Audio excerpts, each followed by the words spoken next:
ಈ ವಿಶ್ವದಲ್ಲಿ ನೋಡರೆಲ್ಲರೆಲ್ಲರ ನಂಟು ಆವನ ಬಂಧುತೆಯ ಜಡೆಯ ಬಿಡಿಸುವನು. ಜೀವ ಜೀವಕ್ಕೆ ನಂಟು ಜಡ ಚೇತನಕ್ಕೆ ನಂಟು ಆವುದದ ಕಂಟಿರದು ಮಂಕುತಿಮ್ಮ. ಇವತ್ತಿನ ಈ ಗೋಷ್ಠಿಗೆ ನಿಮ್ಮೆಲ್ಲರನ್ನ ಮತ್ತೊಮ್ಮೆ ಪ್ರೀತಿಪೂರ್ವಕ ಸ್ವಾಗತವನ್ನು ಕೋರ್ತಾ, ವಿಷಯ ರಂಗಭೂಮಿ ಮತ್ತು ಸಮಕಾಲೀನ ಹುಡುಕಾಟ. ಈ ವಿಷಯದ ಬಗ್ಗೆ ತಮ್ಮ ಆಲೋಚನೆಗಳನ್ನು, ವಿಚಾರಗಳನ್ನು ಮಂಡಿಸಲಿಕ್ಕೆ ನಮ್ಮ ಜೊತೆ ಈಗಾಗಲೇ 4 ಜನ ಅನುಭವಿ ವಿದ್ವಾಂಸರು ಜೊತೆಗಿದ್ದಾರೆ. ಅವರನ್ನು ಪ್ರೀತಿಪೂರ್ವಕವಾಗಿ ವೇದಿಕೆಗೆ ಬುಕ್ ಬ್ರಹ್ಮ ತಂಡದ ವತಿಯಿಂದ ಆಹ್ವಾನಿಸ್ತೇನೆ. ಶ್ರೀಪಾದ್ ಭಟ್ ಸರ್, ಅಕ್ಷತಾ ಪಾಂಡವಪುರ, KY ನಾರಾಯಣಸ್ವಾಮಿ ಹಾಗೂ ಉಗಮ ಶ್ರೀನಿವಾಸ್ ಅವರು ವೇದಿಕೆಯನ್ನು ಅಲಂಕರಿಸಬೇಕೆಂದು ಕೋರಿಕೆ. ರಂಗಭೂಮಿ ಮತ್ತು ಸಮಕಾಲೀನ ಹುಡುಕಾಟ ಈ ವಿಷಯವನ್ನು ವಿಸ್ತರಿಸಲಿಕ್ಕೆ ಸಂಚಾಲಕತ್ವವನ್ನು ವಹಿಸಿಕೊಂಡಿರುವಂಥವರು ಉಗಮ ಶ್ರೀನಿವಾಸ್ ಅವರು. ಅವರಲ್ಲಿ ಈ ಒಂದು ಗೋಷ್ಠಿಯನ್ನು ವಿಸ್ತರಿಸಬೇಕು ಅಂತ ಕೇಳ್ಕೊಳ್ತಾ ಕಾರ್ಯಕ್ರಮಕ್ಕೆ ನಾವೆಲ್ಲ ಧನ್ಯವಾಗೋಣ. ಧನ್ಯವಾದಗಳು. ಎಲ್ರಿಗೂ ನಮಸ್ಕಾರ. ವೇದಿಕೆ ಮೇಲಿರುವಂತಹ KY ನಾರಾಯಣಸ್ವಾಮಿ ಅವರಿಗೆ, ಶ್ರೀಪಾದ್ ಭಟ್ರಿಗೆ ಮತ್ತು ಅಕ್ಷತಾ ಭಟ್ ಅವರಿಗೆ, ಈಗ ಅಕ್ಷತಾ ಪಾಂಡುಪುರ ಸಾರಿ ಇರಲಿ. ನಾನೊಬ್ಬ ರಂಗ ಸಂಘಟಕನಾಗಿ ನನ್ನ ಕೆಲವು ವ್ಯೂಸ್ಗಳು, ನಾನು ಒಬ್ಬ ಸುಮಾರು 25 ವರ್ಷಗಳಿಂದ ತುಮಕೂರಿನಲ್ಲಿ ರಂಗ ಸಂಘಟನೆ ಮಾಡ್ತಿದ್ದಾಗ ಹಲವಾರು ನಾಟಕಗಳನ್ನ ಶಿವಮೊಗ್ಗದಲ್ಲಿದ್ದಾಗ ನೋಡಿದೆ. ನನಗೆ ಒಂದು ಭಾಳ ಶೈಲೀಕೃತ ನಾಟಕಗಳು ಮತ್ತು ಭಾಳಷ್ಟು ರೆಪರ್ಟರಿಗಳು ಸಂಸ್ಕೃತ ನಾಟಕಗಳನ್ನು ವೇದಿಕೆ ಮೇಲೆ ತರ್ತಾಯಿದ್ವು. ಈಗ ಅಂದರೆ ನನಗೆ ಈ ತುಂಬ ರಂಗ ಮಂಚ ಏನಿದೆ ತುಂಬ ಚೆಂದ ಇದೆ, ಕಾಣ್ತಾ ಇದೆ ಅನ್ನೋದು ನನಗೆ ಯಾಕೋ ಅಷ್ಟು ಅಪೀಲ್ ಆಗ್ತಾ ಇರಲಿಲ್ಲ. ನನಗೆ ರಂಗಭೂಮಿ ಅಂತಂದರೆ ಅದು ಯಾವತ್ತೂ ಕೂಡ ಒಂದು ಎಜುಕೇಟ್ ಆಗಬೇಕು, ಅದು ಎಂಟರ್ಟೈನ್ ಆಗಬಾರ್ದು ಅಂತ. ಇವತ್ತು 2 ವರ್ಗದ ಪ್ರೇಕ್ಷಕರಿದ್ದಾರೆ. ಒಂದು ಕಾಮಿಡಿಯನ್ನು ಇಷ್ಟಪಡುವಂತಹ ಒಂದು ಗುಂಪು ಮತ್ತು ಚಿಂತನೆಗೆ ಹಚ್ಚುವ ನಾಟಕಗಳನ್ನು ಇಷ್ಟಪಡುವ ಒಂದು ಗುಂಪು. ಇನ್ನೊಂದು ಗುಂಪು ಚಿಂತನೆಯನ್ನು ಇರಬೇಕು ಮತ್ತು ಕಾಮಿಡಿಯೂ ಇರಬೇಕು ಅನ್ನುವ ಒಂದು ಗುಂಪು ಇದೆ. ನನಗನ್ಸಿದ್ದು ಅದು, ನಾನು ಈ 3 ಜನ ಅತಿಥಿಗಳ ಜೊತೆ ಸಂವಹನ ಮಾಡೋಕ್ಕೆ ಇಷ್ಟಪಟ್ಟಿದ್ದೇನು ಅಂತಂದರೆ, ಇವತ್ತು ಸಮಕಾಲೀನತೆ ಅಂತಂದರೆ ಹೊಸ ಥರದ್ದು ಮತ್ತು ಪರ್ಯಾಯ ನಾಟಕಗಳು ಭಾಳ ನಡೀತಾ ಇದೆ. ಅಂದರೆ ಉದಾಹರಣೆಗೆ ಹೊಸ ತಲೆಮಾರಿನ ನಾಟಕಗಳು ನಾವೆಲ್ಲ ನೋಡಿದಾಗ ಲಂಕೇಶ್ 70-80 ದಶಕದೇ ನಡೀತಾ ಇತ್ತು. ಇವತ್ತು ರೆಪರ್ಟರಿಗಳು ಅಂದರೆ ಈಗ ನೀನಾಸಂ ಸೇರಿದಂತೆ ಬೇರೆ ಬೇರೆ ರಂಗತಂಡಗಳಿಂದ ಹೊರಬಂದ ಹುಡುಗರುಗಳು ಹೊಸ ನಾಟಕಗಳನ್ನ ಮಾಡ್ತಾ ಇದ್ದಾರೆ. ಇವತ್ತು ಆ ಥರ ಅಂದರೆ ಸಮಕಾಲೀನತೆ ಅಂತಂದರೆ ಹೊಸ ಸಂವೇದನೆಗಳು, ಈ ಥರದ ನಾಟಕಗಳು ಊರು ಕೇರಿ ಅಂತಂದ್ಬಿಟ್ಟು ಆತ್ಮಕಥೆಗಳನ್ನ ತಗೊಂಡು ಇದು ಮಾಡಿದ್ರು. ಮರಾಠಿನಲ್ಲೆಲ್ಲ ಏನು ಅಂತಂದರೆ ಆತ್ಮಕಥೆಗಳ ಮುಖಾಂತರನೇ ಒಂದು ಸಾಹಿತ್ಯಕ್ಕೆ ಪ್ರವೇಶ ತಗೊತಾ ಇದ್ರು ಮತ್ತು ಆತ್ಮಕಥೆಗಳ ಮುಖಾಂತರನೇ ರಂಗ ಪ್ರವೇಶ ಆಗ್ತಾಯಿತ್ತು. ಈ ನಿಟ್ಟಿನಲ್ಲಿ ನಮ್ಮ ಸಂಸ್ಕೃತ ನಾಟಕಗಳು ಮತ್ತು ಶೈಲೀಕೃತ ನಾಟಕಗಳ ಮಧ್ಯೆ ಈಗ ಹೊಸ ಸಂವೇದನೆ, ಸಮಕಾಲೀನತೆಯನ್ನು ಗೊಳಿಸುವಂಥ ಭಾಳಷ್ಟು ನಾಟಕಗಳು ಈಗ ನಡೀತಾ ಇದೆ. ಈ ನಿಟ್ಟಿನಲ್ಲಿ ನಾನು KY ನಾರಾಯಣಸ್ವಾಮಿ ಅವರ ಮುಖಾಂತರ, ಯಾಕೆಂತಂದರೆ ಅವರು ನಾಟಕಕಾರರು ಆಗಿದ್ದಾರೆ. ಈಗ ನಾವು ಅಂದರೆ ಹೊಸ ಪ್ರೇಕ್ಷಕರನ್ನು ಅಂದರೆ ಚಿಂತನೆಗೆ ಹಚ್ಚಿಸಬೇಕಾ, ಯಾಕೆಂತಂದರೆ ರಂಗಭೂಮಿ ಎಲ್ಲ ಥರದ್ದು ಬರ್ತಾರೆ. ಒಬ್ಬ ಕಾಮನ್ ಆಡಿಯನ್ಸ್ಗೂ ಕೂಡ ರೀಚ್ ಆಗಬೇಕಾಗಿದೆ. ಹಾಗಾಗಿ ಒಬ್ಬ ನಿರ್ದೇಶಕನ ಪಾತ್ರ ಏನಾಗಿರಬೇಕು ಅಂತ ಅಂದ್ಬಿಟ್ಟು ನನಗೆ ಯಾವಾಗಲೂ ಕಾಡ್ತಾ ಇರುತ್ತೆ. ಅವನು ಚಿಂತನೆಗೆ ಹಚ್ಚುವ ನಾಟಕ ಮಾಡಬೇಕಾ ಮತ್ತು ಕಾಮಿಡಿ ಆಯ್ಕೆ ಮಾಡ್ಕೋಬೇಕಾ, ಯಾಕೆಂತಂದರೆ ಬರೀ ವಿದ್ವಾಂಸರಿಗೆ ಮಾಡೋದು ಅಥವಾ ಕಾಮನ್ ಪ್ರೇಕ್ಷಕರು ರೀಚ್ ಆಗಬೇಕು. ಆ ನಿಟ್ಟಿನಲ್ಲಿ ಒಬ್ಬ ನಿರ್ದೇಶಕನ ಆಯ್ಕೆ ಏನಿರಬೇಕು ಮತ್ತು ಅದನ್ನು ನಮ್ಮ ಪ್ರೇಕ್ಷಕರಿಗೆ ತಲುಪಿಸುವಂಥದ್ದು ಏನಾಗಬೇಕು ಅಂತಂದ್ಬಿಟ್ಟು ನಾನು KY ನಾರಾಯಣಸ್ವಾಮಿ ಅವರಿಂದನೇ ಆರಂಭ ಮಾಡ್ತೀನಿ. ನಮಸ್ಕಾರ ಎಲ್ರಿಗೂ. ಇದು ಪ್ರಶ್ನೆ ಸ್ವಲ್ಪ ಗೊಂದಲಕರವಾಗಿದೆ. ಅಂದರೆ ನಿರ್ದೇಶಕನ ದೃಷ್ಟಿ ಏನಾಗಬೇಕು ಮತ್ತು ನಿರ್ದೇಶಕ ಯಾವ ರೀತಿಯಾದಂಥ ರೀತಿಯಲ್ಲಿ ತನ್ನ ರಂಗಕೃತಿಯನ್ನು ಜನರು ಮುಂದಿಡಬೇಕು ಅನ್ನೋ ಪ್ರಶ್ನೆಯನ್ನು ನಾಟಕಕಾರರು ಕೇಳಿದ್ದಾರೆ. ನಾನು ನಿರ್ದೇಶಕ ಅಲ್ಲ, ನಾನು ನಾಟಕಗಳನ್ನು ನಿರ್ದೇಶನ ಮಾಡೋದಿಲ್ಲ. ಹಾಗಾಗಿ ಬಹುಶಃ ಈ ಪ್ರಶ್ನೆಗೆ ಶ್ರೀಪಾದ್ ಅವರು ಸರಿಯಾದ ರೀತಿಯಲ್ಲಿ ಉತ್ತರಿಸ್ತಿದ್ರೋ ಏನೋ. ಹಾಗಾಗಿ ಅವ್ರು ಕೇಳಬೇಕಾದ ಪ್ರಶ್ನೆಯನ್ನು ಉಗಮ ಅವರು ನಾನು ಕೇಳಿಬಿಟ್ಟಿದ್ದಾರೆ. ಅದರಿಂದ ಇದು ನನ್ನ ಕ್ಷೇತ್ರ ಅಲ್ಲ. ಅದರಿಂದ ಶ್ರೀಪಾದ್ ಅವರು ಇದಕ್ಕೆ ಉತ್ತರಿಸಲಿ.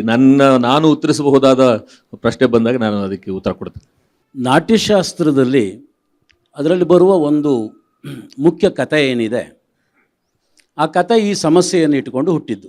ನಾವು ಅದನ್ನು ಡಿಕೋಡ್ ಮಾಡಬೇಕಾಗತ್ತೆ, ಶಾಸ್ತ್ರ ಅನ್ನೋ ಕಾರಣಕ್ಕಲ್ಲ. ನಮ್ಮ ಜನರ ನುಡಿ ಮತ್ತು ನಡೆ ಎರಡು ಬೇರೆ ಆಗಿದೆ, ಆದ್ದರಿಂದ ಇದು ಎರಡನ್ನೂ ಒಂದು ಮಾಡುವ ಒಂದು ಕ್ರೀಡನೀಯಕವನ್ನು ಕೊಡು ಅಂತ ಕೇಳ್ತಾರೆ. ಆಗ ನಾಟಕ ಹುಟ್ಕೊಂತು ಅಂತ ಶುರುವಾಗತ್ತೆ. ಆಗ ಬ್ರಹ್ಮ ಕ್ರೀಡನೀಯಕವನ್ನು ಕೊಟ್ಟನಂತೆ. ಭರತನಿಗೆ ಅದನ್ನು ಉಪದೇಶ ಮಾಡ್ತಾನೆ ಅವನು. ಏನಂತಂದರೆ, ಕ್ರೀಡನೀಯಕ ಅಂದರೆ ಏನು? ಆನಂದ ಮತ್ತು ಅರಿವು, ಇದು ಎರಡೂ ಸೇರಿದರೆ ಕ್ರೀಡನೀಯಕ ಆಗತ್ತೆ ಅಂತ. ನೀವು ಬರೀ ಆನಂದವನ್ನು ಮಾತ್ರ ಗಮನದಲ್ಲಿಟ್ಟುಕೊಂಡ್ರೆ ಅದು ಲೋಲುಪ ಆಗತ್ತೆ, ಭೋಗ ಆಗತ್ತೆ.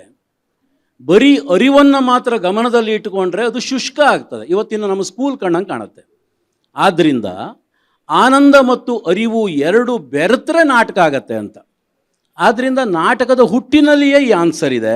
ಅದು ಎರಡನ್ನು ಒಟ್ಟೊಟ್ಟಿಗೆ ಇಟ್ಕೊಂಡಿರುತ್ತೆ, ಅರಿವನ್ನು ಬೆಳೆಸುವ ಆನಂದವನ್ನು ಕೊಡುತ್ತೆ. ಮುಂದೆ ನಾವು ಮಾರ್ಕೆಟಿನ ಯಾವ್ಯಾವುದೋ ಕಾರಣಕ್ಕೆ ಇದು ಎರಡನ್ನು ಬೇರೆ ಮಾಡಿಕೊಂಡು ಅರಿವನ್ನು ಹೆಚ್ಚಿಸುವ ಒಂದು ವಾಸ್ತವವಾದಿ ನಾಟಕ, ಆನಂದವನ್ನು ಹೆಚ್ಚಿಸುವಂಥ ಶೈಲೀಕೃತ ನಾಟಕ, ಹೀಗೆಲ್ಲ ಮಾಡ್ಕೊಂಡಿದ್ದು ನಮ್ಮ ಪ್ರಾಬ್ಲಮ್ಮೇ ಹೊರತು ಅದು ರಂಗಭೂಮಿಯ ಪ್ರಾಬ್ಲಮ್ ಅಲ್ಲ. ನಾನು ಒಂದು ಉದಾಹರಣೆಯನ್ನು ಹೇಳಿ ಮತ್ತೆ ನಿಮಗೆ ಬಿಡ್ತೇನೆ. ಕನ್ನಡದ ಮೊದಲ ನಾಟಕ ಉಷಾಹರಣ, ಶಾಂತಕವಿಗಳು ಬರೆದಿದ್ದು 1856-57 ಸಂದರ್ಭದಲ್ಲಿ ಅವರು ಅದನ್ನು ಸ್ಟೇಜಿಗೆ ತಂದರು ಅಂತ ಕೇಳ್ತೇನೆ. ನಾನು ಆ ನಾಟಕವನ್ನು ತಗೊಳ್ಳುವಾಗ ನನಗೆ ಯುದ್ಧ ಮತ್ತು ಪ್ರೀತಿ ಇದು ಎರಡರ ಸಂಘರ್ಷ ಕಣ್ಣಾಗೆ ಕಾಣ್ತಿತ್ತು ಆ ನಾಟಕ. ಆದ್ದರಿಂದ ಆ ನಾಟಕವನ್ನು ಮಾಡಿದೆ. ನೀವು ಹೇಳುವ ಶೈಲೀಕೃತ ಅನ್ನುವ ಶೈಲಿಯನ್ನೆಲ್ಲ ಬಳಸ್ಕೊಂಡು ಈ ವರ್ತಮಾನಕ್ಕೆ ಸ್ಪಂದಿಸೋದಕ್ಕೆ ಬೇಕಾಗಿ ಆ ನಾಟಕವನ್ನು ನಾನು ಮಾಡ್ತಾ ಇದ್ದ ಸಂದರ್ಭದಲ್ಲಿಯೇ ನಾನು 2 ನಾಟಕವನ್ನು ಡೈರೆಕ್ಟ್ ಮಾಡ್ತಾ ಇದ್ದೆ. ಇದನ್ನು ಉತ್ತರ ಕರ್ನಾಟಕದಲ್ಲಿ ನಾನು ಶೇಷಗಿರಿ ಅನ್ನೋ ತಂಡಕ್ಕೆ ಮಾಡಿಸ್ತಾ ಇದ್ದೆ. ಅದಾದ 15 ದಿವಸಕ್ಕೆ ಕರಾವಳಿಯಲ್ಲಿ ಕೋಮುಗಲಭೆಗಳ ತೀವ್ರತೆ ಜಾಸ್ತಿ ಆಗ್ತಾ ಇದ್ದ ಸಂದರ್ಭದಲ್ಲಿ ಸದತ್ ಹಸನ್ ಮಂಟೋನ ಕತೆಗಳನ್ನು ಇಟ್ಟುಕೊಂಡು ಮಿಸ್ಟೇಕ್ ಅನ್ನುವಂಥ ನಾಟಕವನ್ನು ಕಟ್ತಾ ಇದ್ದೆ. ನನಗೆ ಮಿಸ್ಟೇಕ್ ಅನ್ನುವಂಥ ಅಂದರೆ ಕೋಮು ಗಲಭೆಯನ್ನು ಉದ್ದೇಶಿಸಿದಂತಹ ಅಪ್ಪಟ ವಾಸ್ತವವಾದಿ ನಾಟಕವನ್ನು ನಾನು ಕೈಗೆತ್ತಿಕೊಳ್ಳುವಾಗಲೂ, ಶಾಂತಕವಿಯ ಉಷಾಹರಣವನ್ನು ಕೈಗೆತ್ತಿಕೊಳ್ಳುವಾಗಲೂ ನನಗೆ ಅದರಲ್ಲಿ ಯಾವ ಭೇದವೂ ಕಾಣ್ತಿರಲಿಲ್ಲ. ಯಾಕೆಂದರೆ ಅವು ಎಲ್ಲವೂ ಒಟ್ಟೊಟ್ಟಿಗೆ ಸಂಭಾಷಿಸಬೇಕಾದ ಅನಿವಾರ್ಯತೆಯೇ ಸಮಕಾಲೀನ ನಾಟಕದ ಸಂದರ್ಭ ಅಂತ ನಾನು ಅಂದ್ಕೊಂಡಿದ್ದೀನಿ. ಕೆ.ವೈ. ನಾರಾಯಣ ಸ್ವಾಮಿಯವರಿಗೆ ಈಗ ನಾವು ಹಲವಾರು ನಾಟಕಗಳನ್ನ ನಾವು ಪ್ರಯೋಗಕ್ಕೆ ತಗೋಬೇಕಾದ್ರೆ ನಮ್ಗೆ ಎದುರಾಗೋದು ನಾಟಕ ಕೃತಿಗಳ ಕೊರತೆ. ನಾವೀಗಲೂ ಕೂಡ ಆತ್ಮಕಥೆಗಳಿಗೆ ಹೋಗ್ತೀವಿ, ಕಾವ್ಯಗಳನ್ನು ಇಟ್ಕೊಂಡು ನಾವು ನಾಟಕವನ್ನು ರಚನೆ ಮಾಡ್ತಾ ಇದ್ದೀವಿ. 70ರ ದಶಕದಲ್ಲಿ ಲಂಕೇಶ್ ಆಗ್ಬೋದು, ಮತ್ತು ಚಂದ್ರಶೇಖರ್ ಪಾಟೀಲ್ ಆಗ್ಬೋದು, ಕಂಬಾರ್ ಆಗ್ಬೋದು, ಒಂದು ದೊಡ್ಡ ನಾಟಕದ ವಾತಾವರಣ ಇತ್ತು. ಅಂದರೆ ನಾಟಕ ಪ್ರಿಂಟ್ ಆಗೋದಕ್ಕಿಂತ ಮುಂಚೆ ಒಂದಷ್ಟು ಚರ್ಚೆಗಳಾಗ್ತಾ ಇತ್ತು. ಈಗ ನಮ್ಮ ನಾರಾಯಣ ಸ್ವಾಮಿಯವರು ಉತ್ತರ ಕೊಡಬೇಕು. ಹೊಸ ನಾಟಕಗಳು ಅಂದರೆ ಸಮಕಾಲೀನ ನಾಟಕಗಳು ಆಗ್ಬೋದು, ಕೊರತೆಯನ್ನು ಎದುರಿಸ್ತಾ ಇದೆ. ಹಾಗಾಗಿ ನೀವು ಸ್ವತಃ ನಾಟಕರಾಗಿ ನೀವೇನೆಲ್ಲ ಕಷ್ಟಪಡ್ತೀರಿ? ನನಗೆ ಹಾಗೇನು ತೋಚ್ತಾ ಇಲ್ಲ. ಅಂದರೆ ಸಾಕಷ್ಟು ನಾಟಕದ ಬರವಣಿಗೆಯ ಮಾಡುವ ಸಂಖ್ಯೆ ಕಡಿಮೆ ಆಗಿದ್ದಾರೆ ಕನ್ನಡದಲ್ಲಿ, ಅಥವಾ ನಾಟಕಗಳು ಬರ್ತಿಲ್ಲ ಅಂತ ಅನಿಸ್ತಿಲ್ಲ. ಆದರೆ ಪ್ರಯೋಗವಾಗ್ತಿರುವಂಥ ನಾಟಕಗಳ ಸಂಖ್ಯೆ ಕಡಿಮೆ ಇದೆ ಅಂತ ಅನಿಸುತ್ತೆ. ಯಾಕೆಂದರೆ ನಾಟಕಕ್ಕೆ ಅದು ಪ್ರಯೋಗವಾದಾಗಲೇ ಅದರ ಪೂರ್ಣವಾದಂಥ ಒಂದು ಇದು ಸ್ಥಿತಿ ತಲುಪೋದ್ರಿಂದ ಎಷ್ಟೋ ಜನ, ನಾವು ಇಲ್ಲೂ ಕೂಡ ನಿನ್ನೆಲ್ಲ ಸುಮಾರು ಜನ ಸಿಗ್ದವ್ರು ಹೇಳ್ತಾ ಇದ್ರಲ್ಲ, ನಾವೊಂದು ಹೊಸ ನಾಟಕ ಬರೆದಿದ್ದೇವೆ ಮತ್ತು ಆ ನಾಟಕವನ್ನು ಸುಮಾರು ಜನ ಕಳಿಸ್ಕೊಟ್ಟಿದ್ದಾನೆ, ಅವ್ರು ಯಾರು ನಾಟಕವನ್ನು ತಗೋತಿಲ್ಲ, ಮಾಡ್ತಿಲ್ಲ ಅಂತ. ಹಿಂದೆ ಇದ್ದ ಸ್ಥಿತಿಗಿಂತಲೂ ಈಗ ಇರುವಂಥ ಸ್ಥಿತಿ ಒಳಗೆ ನನಗೆ ತಿಳಿದ ಹಾಗೆ ಕರ್ನಾಟಕದಲ್ಲಿ ಕನಿಷ್ಠ ಪಕ್ಷ ಒಂದು 200 ನಾಟಕ ತಂಡಗಳಾದರೂ ಇವತ್ತು ತುಂಬ ಕ್ರಿಯಾಶೀಲವಾಗಿ ಕೆಲಸ ಮಾಡ್ತಾ ಇದ್ದಾರೆ. ಬೆಂಗಳೂರು ಒಂದರಲ್ಲೇ ನೀವು ಲೆಕ್ಕ ಹಾಕಿ ಹಿಡಿದ್ರೆ ಒಂದು 50 ತಂಡಗಳಾದರೂ ಸಿಗ್ತವೆ. ಮತ್ತು ಪ್ರತಿನಿತ್ಯ ಬೆಂಗಳೂರಿನಲ್ಲಿ ಒಂದು 10 ಕಡೆ ನಾಟಕ ಪ್ರದರ್ಶನಗಳು ನಡೀತಾ ಇರ್ತವೆ. ಆದರೆ ಇವೆಲ್ಲವನ್ನೂ ಕೂಡ ನಾವು ಒಂದು ಪರಿಪ್ರೇಕ್ಷ್ಯದಲ್ಲಿ ತೆಗೆದುಕೊಂಡು ಇಷ್ಟು ನಾಟಕಗಳು ನಡೀತಾ ಇವೆ, ಇಷ್ಟು ಕಡೆ ಆಗ್ತವೆ ಅನ್ನೋದನ್ನು ಗಮನಿಸಿ ಅವುಗಳನ್ನು ನಾವು ಒಂದು ನಾಟಕದ ರಚನೆ, ನಾಟಕದ ಪ್ರಯೋಗ ಮತ್ತು ನಾಟಕವನ್ನು ನೋಡ್ತಾ ಇರುವಂಥ ಪ್ರೇಕ್ಷಕರು ಇವರುಗಳ ಬಗ್ಗೆ ಒಂದು ರಂಗ ಅರಿವನ್ನು ಮೂಡಿಸುವಂಥ ಒಂದು ಯಾವುದೇ ವೇದಿಕೆ ಇಲ್ಲ. ಅಂದರೆ ರಂಗಭೂಮಿಯನ್ನೇ ಪ್ರತಿನಿಧಿಸುವ ಒಂದು ಪತ್ರಿಕೆ ಆಗಲಿ ಅಥವಾ ರಂಗಭೂಮಿಯನ್ನೇ ಕುರಿತು ಮಾತನಾಡಬಹುದಾದಂಥ ಒಂದು ವಿಶೇಷವಾದಂಥ ಒಂದು ವೇದಿಕೆಯಾಗಲಿ ಇಲ್ಲದೇ ಇರೋದ್ರಿಂದಾಗಿ ಈ ರಂಗ ಚಟುವಟಿಕೆಗಳನ್ನು ನೇರವಾಗಿ ನಡೀತಿರುವಂತೆಲ್ಲ ಚಟುವಟಿಕೆಗಳನ್ನು ಜನದ ಗಮನಕ್ಕೆ ತರೋದಕ್ಕೆ ಕಷ್ಟ ಆಗ್ತಿದೆ. ಆ ಕಾರಣದಿಂದ ಇದು ಕೊರತೆ ಅಂತ ನಿಮಗೆ ಅನಿಸ್ತಿರ್ಬೋದು. ಆದರೆ ಈಗ 200 ಜನ ನಾಟಕಗಳು ಮಾಡಬೇಕು ಅಂದರೆ ಕೆಲವು ಅದರಲ್ಲಿ ನಾಟಕಗಳನ್ನು ಅವ್ರು ರಿಪೀಟ್ ಮಾಡ್ತಿರ್ತಾರೆ ಅಂತ ಹೇಳಿದ್ರು ಸಾಕಷ್ಟು ಹೊಸ ನಾಟಕಗಳ ಸೃಷ್ಟಿ ಆಗ್ತಾ ಇರ್ತವೆ. ಎಷ್ಟು ನಾಟಕಗಳು ಅಂತಂದರೆ ಅನೇಕ ಜನ ನಾಟಕಗಳ ಕಥೆಗಳಿಂದ, ಕವಿತೆಗಳಿಂದ, ಕಾದಂಬರಿಗಳಿಂದ, ಆತ್ಮಕಥೆಗಳಿಂದ ಅವರು ನಾಟಕ ರೂಪಗಳಿಗೆ ತರೋದು ಮತ್ತು ಅನುವಾದಗಳು. ಇಲ್ಲಿ ಚೌಗಲಿ ಇಲ್ಲೇ ಇದ್ದಾರೆ, ಮರಾಠಿಯಿಂದ ಅವರು ಸಾಕಷ್ಟು ನಾಟಕಗಳನ್ನು ಅನುವಾದ ಮಾಡ್ತಿರ್ತಾರೆ. ಅನೇಕ ಜನ ಇಂಗ್ಲೀಷ್ ನಾಟಕಗಳಿಂದ ಮತ್ತು ರಷ್ಯನ್ ನಾಟಕಗಳು ಇಂಥದನ್ನೆಲ್ಲ ತಂದು ಇಲ್ಲಿ ಮತ್ತು ಕನ್ನಡದಲ್ಲಿ ಅನೇಕ ರೂಪಗಳಿಗೆ ಅವುಗಳನ್ನು ಬದಲಿಸಿ ಅವರು ನಾಟಕಗಳನ್ನು ಮಾಡ್ತಿದ್ದಾರೆ. ಶ್ರೀಪಾದ್ ಭಟ್ರಿಗೂ ರವೀಂದ್ರನಾಥ್ ಠಾಗೂರ್ ಅವರ ನಾಟಕವನ್ನು ಮಾಡ್ತಾಯಿದ್ರು. ಇತ್ತೀಚೆಗೆ ಬಿ ಸುರೇಶ್ ಅವರು ಲೋಕದ ಒಳವರೆಗೆ ಎನ್ನುವಂಥ ಒಂದು ನಾಟಕವನ್ನು ಮಾಡಿದರು. ಇವೆಲ್ಲ ಕೂಡ ಕನ್ನಡದಲ್ಲಿ ಒರಿಜಿನಲ್ ಆಗಿ ನಾಟಕವನ್ನು ಬರೆಯೋದ್ರ ಜೊತೆಗೆ ಬೇರೆ ಬೇರೆ ಭಾಷೆಗಳಿಂದಲೂ ಕೂಡ ನಾಟಕಗಳನ್ನು ಅನುವಾದಿಸಿಕೊಂಡು ನಾಟಕಗಳನ್ನು ಪ್ರಯೋಗಕ್ಕೆ ತರುವ ಪ್ರಯತ್ನಗಳು ನಡೀತಾ ಇವೆ. ಹಾಗಾಗಿ ನಾಟಕಗಳ ರಚನೆ ಸ್ವಲ್ಪ ಸಂಕೀರ್ಣವಾದದ್ದು ಮತ್ತು ಅದು ಸಾಮಾನ್ಯವಾಗಿ ಪ್ರೇಕ್ಷಕರ ಜೊತೆ ಒಂದು ಸಂವಾದದಲ್ಲೇ ಅದಕ್ಕೆ ಒಂದು ಅಸ್ತಿತ್ವ ಇರೋದರಿಂದಾಗಿ ಇದು ಸ್ವಲ್ಪ ಸಮಸ್ಯಾತ್ಮಕವಾದ ಕ್ರಿಯೆ. ಯಾಕೆಂದರೆ ಅದನ್ನು ನೀವು ಒಂಟಿಯಾಗಿ ಕುಳಿತುಕೊಂಡು ನಾಟಕ ಬರೀತಾರೆ ಅನ್ನೋ ಥರ ಮಾಡೋಕ್ಕಾಗೋದಿಲ್ಲ. ನಾಟಕ ರೂಪುಗೊಳ್ಳೋದು ಒಬ್ಬ ನಿರ್ದೇಶಕರ ಜೊತೆ, ಒಂದು ರಂಗತಂಡದ ಜೊತೆ ಅದು ಇವಾಲ್ವ್ ಆಗ್ತಾ ಹೋಗುತ್ತೆ. ಸೊ ಹಾಗಾಗಿ ರಂಗಕೃತಿ ಅಂತನ್ನೋದು ಒಂದು ಕವಿತೆಯ ಹಾಗೆ ಅಥವಾ ಒಂದು ಕಥೆಯ ಹಾಗೆ ಅಥವಾ ಒಂದು ಕಾದಂಬರಿಯ ಹಾಗೆ ಒಬ್ಬರ ಮನೋಲೋಕದಲ್ಲೇ ಮೂಡಿ ಅಲ್ಲೇ ಅದು ರೂಪುಗೊಂಡು ಓದುಗರಿಗೆ ತಲುಪುವ ರೀತಿಯಾದಂಥ ಒಂದು ಚಟುವಟಿಕೆ ಅಲ್ಲ. ಇದು ನಿರ್ದೇಶಕರ ಜೊತೆ, ನಟರ ಜೊತೆ ಮತ್ತು ಪ್ರೇಕ್ಷಕರ ಜೊತೆಗೆ ಇದು ನಡಿಬೇಕಾದಂಥ ಒಂದು ಅವಸ್ಥೆಗಳಿದೆ. ಒಂದು 3-4 ಅವಸ್ಥೆಗಳಲ್ಲಿ ಇದು ಟ್ರಾನ್ಸ್ಫಾರ್ಮೇಷನ್ಸ್ ಆಗ್ತಾ ಇದೆ. ಅಂದರೆ ಒಂದು ಸೃಜನ ಕ್ರಿಯೆ ತನ್ನ ಅಸ್ತಿತ್ವದಲ್ಲಿ ಈಗ ರೂಪಾಂತರವಾಗಿ ಅದು ಒಂದು ಫಲಿತವಾಗಿ ತಲುಪುವಂಥ ಒಂದು ವಿಶಿಷ್ಟವಾದಂಥ ಒಂದು ರೂಪ ಈ ರಂಗಭೂಮಿಗೆ ಇರೋದರಿಂದಾಗಿ ಇದನ್ನು ನಾವು ಈ ಥರ ಸಾಹಿತ್ಯ ಪ್ರಕಾರಗಳನ್ನು ನಾವು ಅರ್ಥ ಮಾಡಿಕೊಂಡ ಹಾಗೆ ಮತ್ತು ಅವುಗಳನ್ನು ಬೆಲೆ ಕಟ್ಟುವ ಹಾಗೆ ನೋಡೋದಕ್ಕೆ ಕಷ್ಟ. ಆ ದೃಷ್ಟಿಯಿಂದ ಒಂದು ಪ್ರತ್ಯೇಕವಾದಂಥ ಒಂದು ರಂಗ ತಿಳುವಳಿಕೆಯ ಶಾಸ್ತ್ರವೇ ಅಗತ್ಯವಿದೆ. ದುರಾದೃಷ್ಟವಶಾತ್ 100 ವರ್ಷಗಳ ನಮ್ಮ ಆಧುನಿಕ ರಂಗ ಪ್ರಯೋಗದ ಇತಿಹಾಸ ನಮಗಿದ್ದರೂ ಈ ರಂಗ ವಿಮರ್ಶೆ ಅಥವಾ ರಂಗಾಸ್ವಾದನೆಗೆ ಸಂಬಂಧಪಟ್ಟಂಥ ಒಂದು ಪರಂಪರೆ ಕನ್ನಡದಲ್ಲಿ ಇನ್ನೂ ರೂಪುಗೊಂಡಿಲ್ಲ. ಅದು ರೂಪುಗೊಳ್ಳಬೇಕಾದಂಥ ಕಾಲ ಈಗ ಪಕ್ವವಾಗಿದೆ ಅಂತ ನನಗನ್ನಿಸುತ್ತೆ. ಅಕ್ಷತಾ ಅವ್ರಿಗೆ ಈಗ ಅಕ್ಷತಾ ಅವರು ಏಕವ್ಯಕ್ತಿ ಪ್ರದರ್ಶನದ ಮುಖಾಂತರ ಗಮನ ಸೆಳೆದಿದ್ದಾರೆ. ಸೊ ಶ್ರೀಪಾದ್ ಭಟ್ ಅವರು ಕೂಡ ಊರ್ಮಿಳೆ ಅನ್ನೋ ಒಂದು ನಾಟಕ ಏಕವ್ಯಕ್ತಿ ಪ್ರದರ್ಶನ ನಿರ್ಮಾಣ ಮಾಡಿದ್ದಾರೆ. ಇವತ್ತು ಏಕ ವ್ಯಕ್ತಿ ಪ್ರದರ್ಶನಗಳು ಒಂದು ಭಾಳ ದೊಡ್ಡ ಮಟ್ಟದಲ್ಲಿ ನಡೀತಾ ಇದೆ. ಅದು ರಂಗಭೂಮಿನ, ಪರಿಪೂರ್ಣ ರಂಗಭೂಮಿನ, ನನಗೆ ಏಕವ್ಯಕ್ತಿ ಪ್ರದರ್ಶನ ಯಾಕೆ ಅಂತಂದರೆ ನಮ್ಮಲ್ಲೊಂದು ಚರ್ಚೆ ಆಗ್ತಾಯಿತ್ತು. ರಂಗಭೂಮಿ ಅಂತಂದರೆ ಎಲ್ಲ ಒಬ್ಬ ಮ್ಯೂಸಿಷಿಯನ್ ಇರ್ತಾನೆ, ಒಬ್ಬ ಲೈಟ್ ಬಾಯ್ ಇರ್ತಾನೆ. ಹಾಗಾಗಿ ಏಕವ್ಯಕ್ತಿ ಪ್ರದರ್ಶನ ಅನ್ನುವುದು ಅದು ರಂಗಭೂಮಿಯ ಭಾಗ ಆಗುತ್ತೋ ಅಥವಾ ಒಂದು ವೈಯಕ್ತಿಕ ನೆಲೆಯಲ್ಲಾಗುತ್ತೋ ಅಂತ ಅಂದ್ಬಿಟ್ಟು. ನಮಸ್ಕಾರ ಎಲ್ಲರಿಗೂ. ಇವತ್ತು ನನ್ನ ಬಲಗಡೆ ಕೂತಿರೋರು ಹೆಸರಾಂತ ನಿರ್ದೇಶಕರು, ಆ ಕಡೆ ಇರೋರು ನಾಟಕಕಾರರು, ಇವರು ಆಯೋಜಕರು. ಇವ್ರುಗಳ ಮಧ್ಯೆ ನಾನೊಬ್ಳು ಪುಟ್ಟ ನಟಿ ಕೂತಿದ್ದೀನಿ.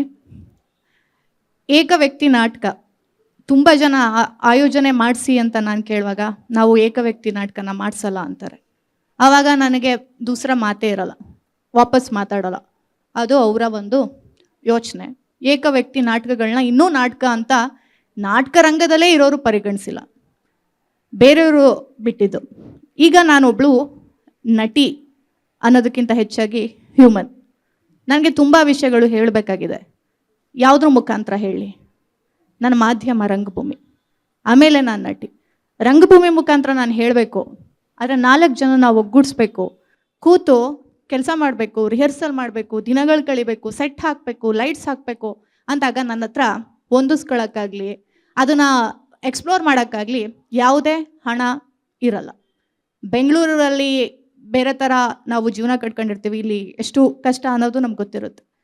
ಇಲ್ಲದೇ ಇದ್ದಾಗ ನಾನು ಹೇಳಬೇಕಾಗಿರೋ ವಿಷಯನ ನನ್ನ ರಂಗಭೂಮಿ ಅಲ್ಲದೆಯೂ ನನಗೆ ಬೇರೆ ಬೇರೆ ವೃತ್ತಿ ಇದೆ ಅನ್ನೋ ಕಾರಣಕ್ಕೆ ನಾನು ಬಿಡೋಕ್ಕಾಗಲ್ಲ.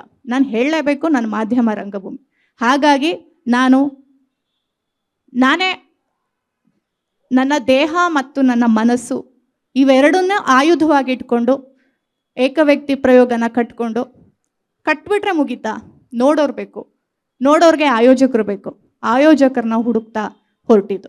ಅದರಲ್ಲೂ ಏಕವ್ಯಕ್ತಿ ಪ್ರಯೋಗ ಕಟ್ತಾ ಎಲ್ಲ ಶಾಸ್ತ್ರಗಳನ್ನು, ಇವರು ಮೊದಲೇ ಹೇಳಿದಾಗೆ ಒಂದಷ್ಟು ಶಾಸ್ತ್ರಗಳನ್ನು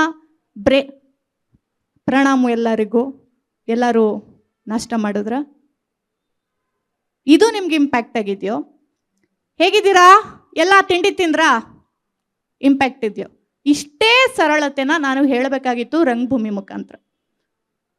ಹಾಗಾಗಿ ನಾನು ಏನು ಓದಿದ್ದೀನಿ, ನಾನು ಬಿ ವಿ ಕಾರಂತರು ಫಾರ್ಮ್ನ ಮತ್ತು ಅವರೊಂದು ಮ್ಯೂಸಿಕಲ್ ಏನಿಟ್ಟು ನಾನು ತುಂಬ ಇನ್ಸ್ಪೈರ್ ಆಗ್ತೀನಿ. ಆದರೆ ಯಾವತ್ತೂ ನಾನು ಅವ್ರ ಫಾರ್ಮ್ಗೆ ಒಗ್ಗೂಡಿಲ್ಲ ಒಬ್ಳು ನಟಿಯಾಗಿ. ಆದರೆ ನನಗೆ ಅವ್ರುಗಳ ಮೇಲೆ ಆ ಥರ ತುಂಬ ಜನ ಇದ್ದಾರೆ. ನಾನು ಅವ್ರ ಫಾರ್ಮ್ನ ತಗೋಬಾರ್ದು, ಇವ್ರ ಸ್ಕ್ರಿಪ್ಟ್ನ ತಗೋಬಾರ್ದು, ಇಂಥ ಡೈರೆಕ್ಟರ್ ಜೊತೆ ಕೆಲಸ ಮಾಡಬಾರ್ದು ಅಂತ ಇಲ್ಲ. ಆದರೆ ನನಗಿರೋ ಸಮಯದಲ್ಲಿ, ನನಗಿರುವಂತಹ ಇವತ್ತಿನ ಸಾಮಾಜಿಕ ಕಳಕಳಿಯಲ್ಲಿ, ನನಗೆ ಗೊತ್ತಿರುವಂತಹ ನನಗೆ ಒಲ್ದಿರುವಂತಹ, ನನಗೆ ಇಷ್ಟಪಡುವಂತಹ, ನಾನು ಅಭಿವ್ಯಕ್ತಿ ಮಾಡಲಿಕ್ಕೆ ಈಗಲೂ ಆರಿಸ್ಕೊಳ್ಳುವಂಥದ್ದು ವೇದಿಕೆ, ರಂಗಭೂಮಿ. ಇದರಿಂದ ಮಾಡಬೇಕಾದದ್ದು ಮಾಡಲೇಬೇಕು ಅಂದಾಗ ಏಕವ್ಯಕ್ತಿ ಪ್ರಯೋಗ ಕಟ್ಕೊಂಡೆ. ಪ್ರತಿದಿನ ನಾವು ಬೆಳೀತಾ ಇರ್ತೀವಿ. 2014, 15, 2000 ಇದ್ದಂಗೆ ಈಗಿಲ್ಲ. ಯಾವುದೇ ಡೈರೆಕ್ಟ್ರು ಅವಾಗಿನ ವಿಷಯಗಳ ಹೇಳಿದಾಗ ನನಗೆ ಕೇಳಬೇಕು, ಪ್ರತಿಕ್ರಿಯಿಸಬೇಕು ಅಂತ ಅನ್ನಿಸ್ತಿರುತ್ತೆ. ಯಾಕೆ ಸರ್ ನನಗೆ ಈ ಥರ ಯೋಚನೆ ಮಾಡೋಕ್ಕಾಗ್ತಿಲ್ಲ ಅಂತ. ಯಾಕೆ ಅಂದರೆ ಎಂಡ್ ಆಫ್ ದ ಡೇ ನಾವೇ ಅಲ್ಲಿ ಅಭಿವ್ಯಕ್ತಿಸ್ಬೇಕಾಗಿರೋದು. ನನ್ನ ಮನಸ್ಸಿಂದನೇ ನಾನು ಮಾತಾಡಬೇಕಾಗಿರೋದು, ಅಭಿನಯಿಸ್ಬೇಕಾಗಿರೋದು. ಯಾಕೆ ಅಂತ ಕೇಳಬೇಕು ಅನಿಸುತ್ತೆ. ನನಗೆ ನಿರ್ದೇಶಕರು ಯಾವತ್ತೂ ಗೈಡ್ ಆಗೇ ಕಾಣಿಸ್ತಿರ್ತಾರೆ. ಸೊ ಇಲ್ಲಿ ನಿರ್ದೇಶಕರು ನನಗೆ ನಾಟಕ ಕಟ್ಟಿದ ನಂತರ ನಾನು ಹೋಗೋದು ಆಡಿಯನ್ಸೇ ನನಗೆ ನಿರ್ದೇಶಕರು. ಅಲ್ಲಿ ಅವರು ಪ್ರತಿ ಶೋಗೂ ವಾಪಸ್ ಬಂದ ಮೇಲೆ ಒಂದಷ್ಟು ವಿಷಯಗಳನ್ನ ಹೇಳ್ತಾರೆ, ಹೀಗೆ ಮಾಡಿ ಅದು ಮುಂದಿನ ಶೋಗಳಿಗೆ ನಾನು ಬದಲಾಗಿಸ್ಕೊಳ್ತಾ ಹೋಗ್ತೀನಿ. ಇದು ನನ್ನ ಒಂದು ಫ್ರಸ್ಟ್ರೇಷನ್ ಅಂತಲೂ ಅನ್ಕೊಬೋದು, ಒಂದು ಚಳುವಳಿ ಅಂತಲೂ ಅನ್ಕೊಬೋದು.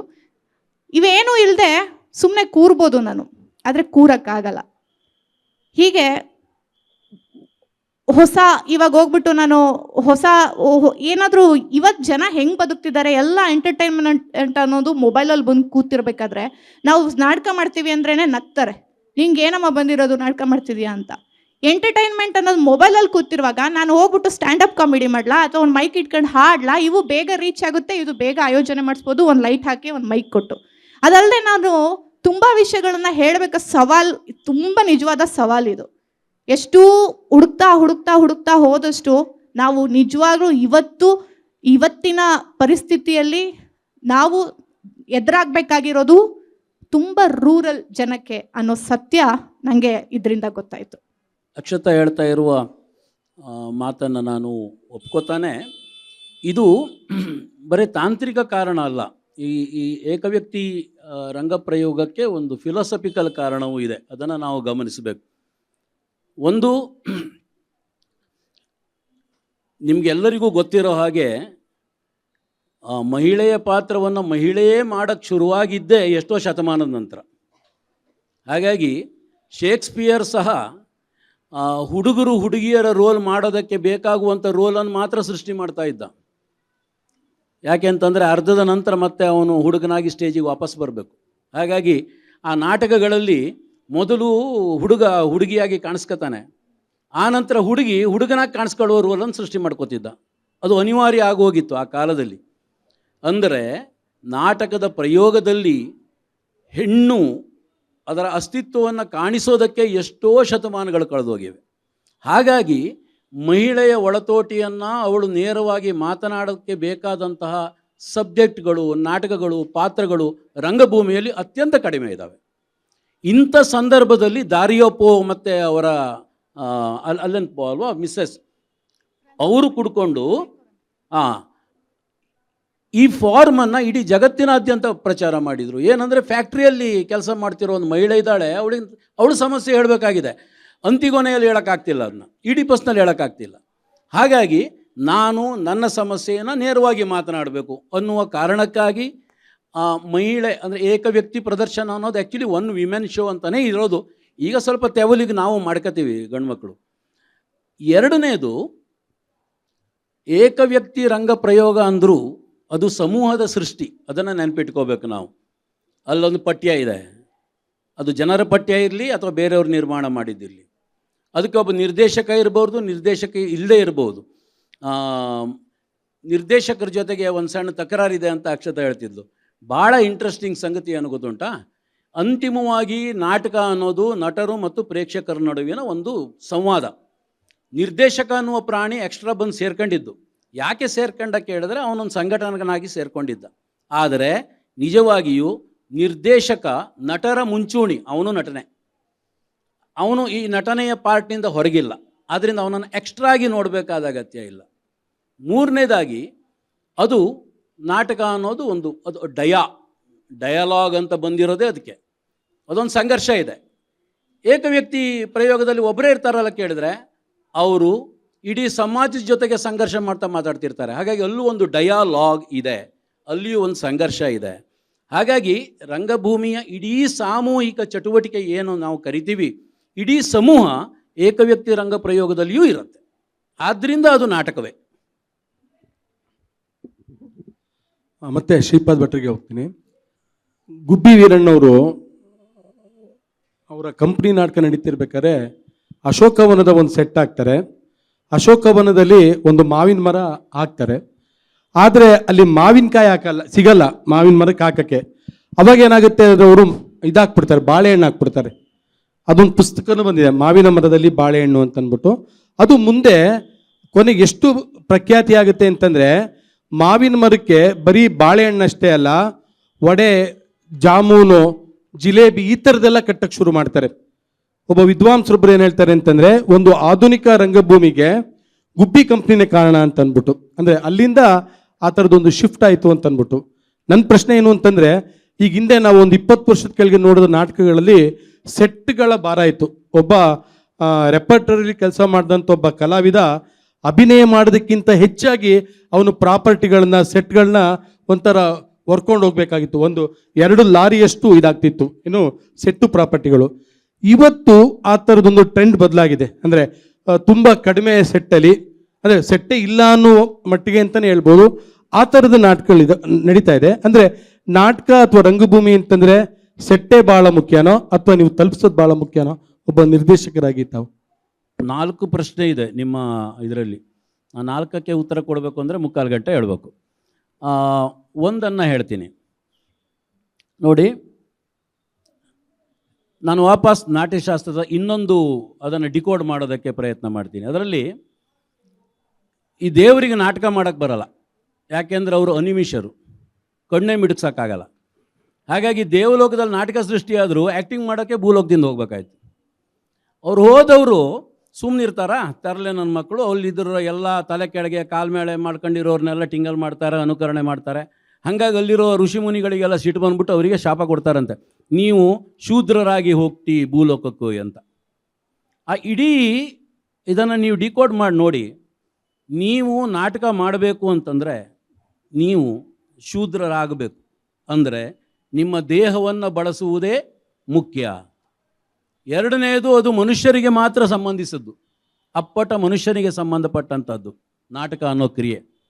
ನೀವು ನಿಮ್ಮ ಜಾತಿ, ಮತ, ಧರ್ಮ ಇದನ್ನೆಲ್ಲ ಕಿತ್ಕೊಂಡು ಹೊರತು ನಟರೇ ಆಗೋಕ್ಕಾಗಲ್ಲ ಅನ್ನೋದನ್ನು ಆರಂಭಿಕ ಟೆಕ್ಸ್ಟೇ ಹೇಳ್ತಾ ಇದೆ. ಮತ್ತು ಅದು ಇನ್ನೊಂದನ್ನು ಒತ್ತು ಕೊಡ್ತಾ ಇದೆ, ಏನಂತಂದರೆ ನಮಗೆ ಗೊತ್ತಿದೆ ದೇಹವನ್ನು ಬಳಸುವುದನ್ನು ನಾವು ಶೂದ್ರತನ ಅಂತ ಕರಿತೀವಿ. ನಮ್ಮ ಸ್ಕೂಲ್ಗಳಲ್ಲಿ 7 ಪೀರಿಯಡ್ ಇದ್ದರೆ ಅದರಲ್ಲಿ 6 ಪೀರಿಯಡು ಬುದ್ಧಿಗೆ ಸಂಬಂಧಪಟ್ಟಂತೆ, ಸ್ಮೃತಿಗೆ ಸಂಬಂಧಪಟ್ಟಂತೆ ಇರುತ್ತೆ. 1 ಪೀರಿಯಡ್ ಮಾತ್ರ ದೇಹಕ್ಕೆ ಸಂಬಂಧಪಟ್ಟಂತೆ ಇರುತ್ತೆ. ಮತ್ತು ಆ ಪೀರಿಯಡು ಆ ಪಿ ಮಾಸ್ತರ್ ಪಾಪ ಬಡಪಾಯಿ, ಅವನ ಪೀರಿಯಡನ್ನು ಕೊನೆಗೆ ಎಕ್ಸಾಮ್ ಬಂದ ತಕ್ಷಣ ಮ್ಯಾಥ್ಸ್ ಟೀಚರು, ಸೈನ್ಸ್ ಟೀಚರು ತಗೊಂಡು ಹೋಗ್ಬಿಡ್ತಾರೆ. ಯಾಕೆಂದರೆ ಅದಕ್ಕೆ ಅಂಕ ಇಲ್ಲ. ನಮ್ಮ ಸೊಸೈಟಿ ಏನು ಡಿಸೈನ್ ಮಾಡ್ತಿದೆ, ನೀವು 20-25 ವರ್ಷನೋ ಸ್ಕೂಲೋ ಅಥವಾ ಕಾಲೇಜಿನಿಂದ ಹೊರಗಡೆ ಬರೋ ಹೊತ್ತಿಗೆ ದೇಹವನ್ನು ಉಪಯೋಗಿಸುವುದು ಅತ್ಯಂತ ಕನಿಷ್ಠ, ಬುದ್ಧಿಯನ್ನು ಉಪಯೋಗಿಸುವುದು ಮಾತ್ರ ಶ್ರೇಷ್ಠ ಅಂತ ಕಲ್ತ್ಕೊಂಡು ಹೊರಗೆ ಬಂದಿರ್ತೀರಿ. ಹಾಗಾಗಿ ದೇಹವನ್ನು ಬಳಸಿ ಕೆಲಸ ಮಾಡುವಂಥವನಿಗೆ ಕಡಿಮೆ ಸಂಬಳವನ್ನು, ಬುದ್ಧಿಗೆ ಮಾತ್ರ ಕೆಲಸ ಕೊಡುವಂಥ ಇವನಿಗೆ ಜಾಸ್ತಿ ಸಂಬಳವನ್ನು ಈ ಡಿಸ್ಕ್ರಿಮಿನೇಷನನ್ನು ನಾವು ಪ್ರಾಕ್ಟೀಸ್ ಮಾಡಿಕೊಂಡೇ ಬಂದ್ಬಿಟ್ಟಿರ್ತೀವಿ. ಇದಕ್ಕೆ ವಿರುದ್ಧವಾಗಿ ರಂಗಭೂಮಿ ಕೆಲಸ ಮಾಡ್ತಿರತ್ತೆ. ಅದು ದೇಹ ಮನಸ್ಸನ್ನು ಬೇರೆ ಅಂತ ನೋಡುವುದೇ ಇಲ್ಲ. ಮೈಂಡ್ ಆ್ಯಂಡ್ ಬಾಡಿ ಅಂತ ಥಿಯೇಟ್ರ್ನಲ್ಲಿ ಇಲ್ಲವೇ ಇಲ್ಲ. ಅದು ಬಾಡಿ ಮೈಂಡ್, ಮೈಂಡ್ ಬಾಡಿ ಅಂತ, ಅದು ಮತ್ತು ಅನ್ನುವಂಥದ್ದೇ ಇಲ್ಲ. ಏನು ಹೇಳ್ತಾ ಇದೆ ಇದು ಅಂತಂದರೆ, ದೇಹವೇ ದೇಗುಲ ಅಂತ ನಾವೇನು ಬಳಸ್ತಾ ಇದ್ದೀವೋ ಬಸವಣ್ಣನವರ ಕಾಲದಿಂದ, ಅದಕ್ಕಿಂತ ಹಿಂದೆನೂ ನಾಟಕದಲ್ಲಿ ದೇಹವೇ ದೇಗುಲ. ಇದಕ್ಕೆ ಅವಮಾನ ಆಗದೇ ಇರುವ ರೀತಿಯಲ್ಲಿ ಬೇಕಾದಂತಹ ಆಹಾರ್ಯವನ್ನು ನಾವು ಪೋಣಿಸ್ತೇವೆ ಹೊರತು ಅಂತಿಮವಾಗಿ ಮಾತನಾಡೋದು ದೇಹ ಮಾತ್ರ.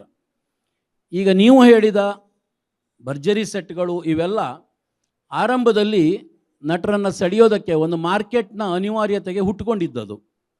ನಿಧಾನಕ್ಕೆ ಈ ರಂಗವ್ಯಾಕರಣ ಎಲ್ಲರಿಗೂ ಪರಿಚಯ ಆಗ್ತಾ ಹೋದ ಹಾಗೆ ಈ ಅಲಂಕರಣಗಳು, ಆಭರಣಗಳು ಪ್ರಯೋಜನ ಇಲ್ಲ ಅಂತ ಈಗ ಕೆಲಸ ಮಾಡ್ತಾ ಇರುವಂಥ ಪ್ರಮುಖ ಎಲ್ಲ ನಿರ್ದೇಶಕರುಗಳು ಸಹ ನಟನ ದೇಹ ಮತ್ತು ಧ್ವನಿಯನ್ನು ಪ್ರಮುಖ ಮಾಧ್ಯಮವನ್ನಾಗಿ ಇಟ್ಟುಕೊಂಡು ಕೆಲಸ ಮಾಡ್ತಿದ್ದಾವೆ. ಆದ್ದರಿಂದ ಅಂತಿಮವಾಗಿ ನಟನ ದೇಹವೇ ಸಂಭಾಷಿಸಬೇಕು ಅಲ್ಲಿ. ಕೆ ವೈ ನಾರಾಯಣಸ್ವಾಮಿ ಅವ್ರಿಗೆ, ಈಗ ಕಳೆದ ಕೆಲವು ವರ್ಷಗಳಿಂದ ಮಲೆಗಳಲ್ಲಿ ಮದುಮಗಳು ಒಂದು ಸುಮಾರು 9 ಅವರ್ಸ್ ನಾಟಕ, ಮತ್ತು ಮನುಷ್ಯ ಜಾತಿ ತಾನೊಂದೇವಲಂ, ಈ ಥರದ ಬೃಹತ್ ನಾಟಕಗಳು ಅಂದರೆ ಅಹೋರಾತ್ರಿ ನಾಟಕಗಳು ನಡೀತಾ ಇದ್ದಾವೆ. ಮತ್ತು ನಮ್ಮ ಕಡೆ ಒಂದು ವಾದ ಇದೆ. ಈಗ ಕುರುಕ್ಷೇತ್ರವನ್ನು ಒಂದು ರೆಪರ್ಟರಿಯವರು 2 ಗಂಟೆಗೆ ಇಳಿಸಿದರು. ಅದು ಸುಮಾರು 8 ಅವರ್ಸ್ ನಾಟಕ. ಅದು ತುಮಕೂರಲ್ಲೂ ಶೋ ಆಗಿತ್ತು. ನಮಗೆ ಪ್ರೇಕ್ಷಕರು ಹೇಳಿದ್ದೇನು ಅಂತಂದರೆ, ನೀವು ರಂಗಭೂಮಿನ ಹಾಳು ಮಾಡ್ತಾ ಇದ್ದೀರಾ. 8 ಗಂಟೆ ಕುರುಕ್ಷೇತ್ರ ನೀವು 2 ಗಂಟೆಗೆ ತಂದು ನಿಲ್ಲಿಸ್ಬಿಟ್ರೆ ಅದು ಹೆಂಗಾಗುತ್ತೆ, ನಮಗೆ ಅದು ಡೀಟೇಲ್ ಆಗೇ ಬೇಕು ಅಂತಂದ್ಬಿಟ್ಟು ಒಂದು ವಾದ ಇತ್ತು. ಅದು ಚರ್ಚೆನೂ ಇತ್ತು. ಸರ್, ನನ್ನ ಪ್ರಶ್ನೆ ಏನು ಅಂತಂದರೆ, ಇಂಥ ಬೃಹತ್ ಕೃತಿಗಳು ಮಲೆಗಳಲ್ಲಿ ಮದುಮಗಳು ಭಾಳ ವಿಶೇಷವಾದ ಏನು ಅಂತಂದರೆ, ಅದು ಬೇರೆ ವರ್ಗದವ್ರಿಗೂ ತಲುಪ್ತು. ಈಗ ಟೆಕ್ಸ್ಟ್ ಓದೋದಕ್ಕಿಂತ ಒಂದು ಥಿಯೇಟ್ರಿಗೆ ಬಂದ ಕೂಡಲೇ ಈ ಬೃಹತ್ ನಾಟಕಗಳನ್ನು ಸಮಸ್ಯೆ ಏನು ಅಂತಂದರೆ ಆರ್ಗನೈಸ್ ಮಾಡೋದು ಭಾಳ ಕಷ್ಟ ಇದೆ. ಮತ್ತು ಕನ್ನಡದಲ್ಲಿ ಆ ಥರದೊಂದು ನಾಟಕ, ಯಾಕೆಂದರೆ ಆತ್ಮಕಥೆಗಳು 700-800 ಪೇಜ್ ಬರ್ತಾ ಇದೆ. ಹಾಗಾಗಿ ಆ ಥರದೊಂದು ಕೃತಿಗಳನ್ನು ನಾವು ಕನ್ನಡದ ನೆಲದಲ್ಲಿ ನೋಡುವಂಥ ನಾಟಕಗಳೇ, ಕಾದಂಬರಿ ಕನ್ನಡ ಆಗೋದು ಬೇರೆ, ನಾಟಕಗಳೇ ಆ ಥರದೊಂದು ಪ್ರಯತ್ನವನ್ನು ನೀವು ನಾಟಕಕಾರ ಮಾಡ್ಬೋದಾ ಅಂತ ಅಂದ್ಬಿಡ್ತು. ಮದುಮಗಳ ಸಂದರ್ಭ ಭಾಳ ಮೈಸೂರು ರಂಗಾಯಣದ ಬೆಳವಣಿಗೆಯ ದೃಷ್ಟಿಯಿಂದ ಒಂದು ತಿರುವಿನ ಘಟ್ಟದಲ್ಲಿ ಇದು ಸೃಷ್ಟಿಯಾದ ನಾಟಕ ಅದು.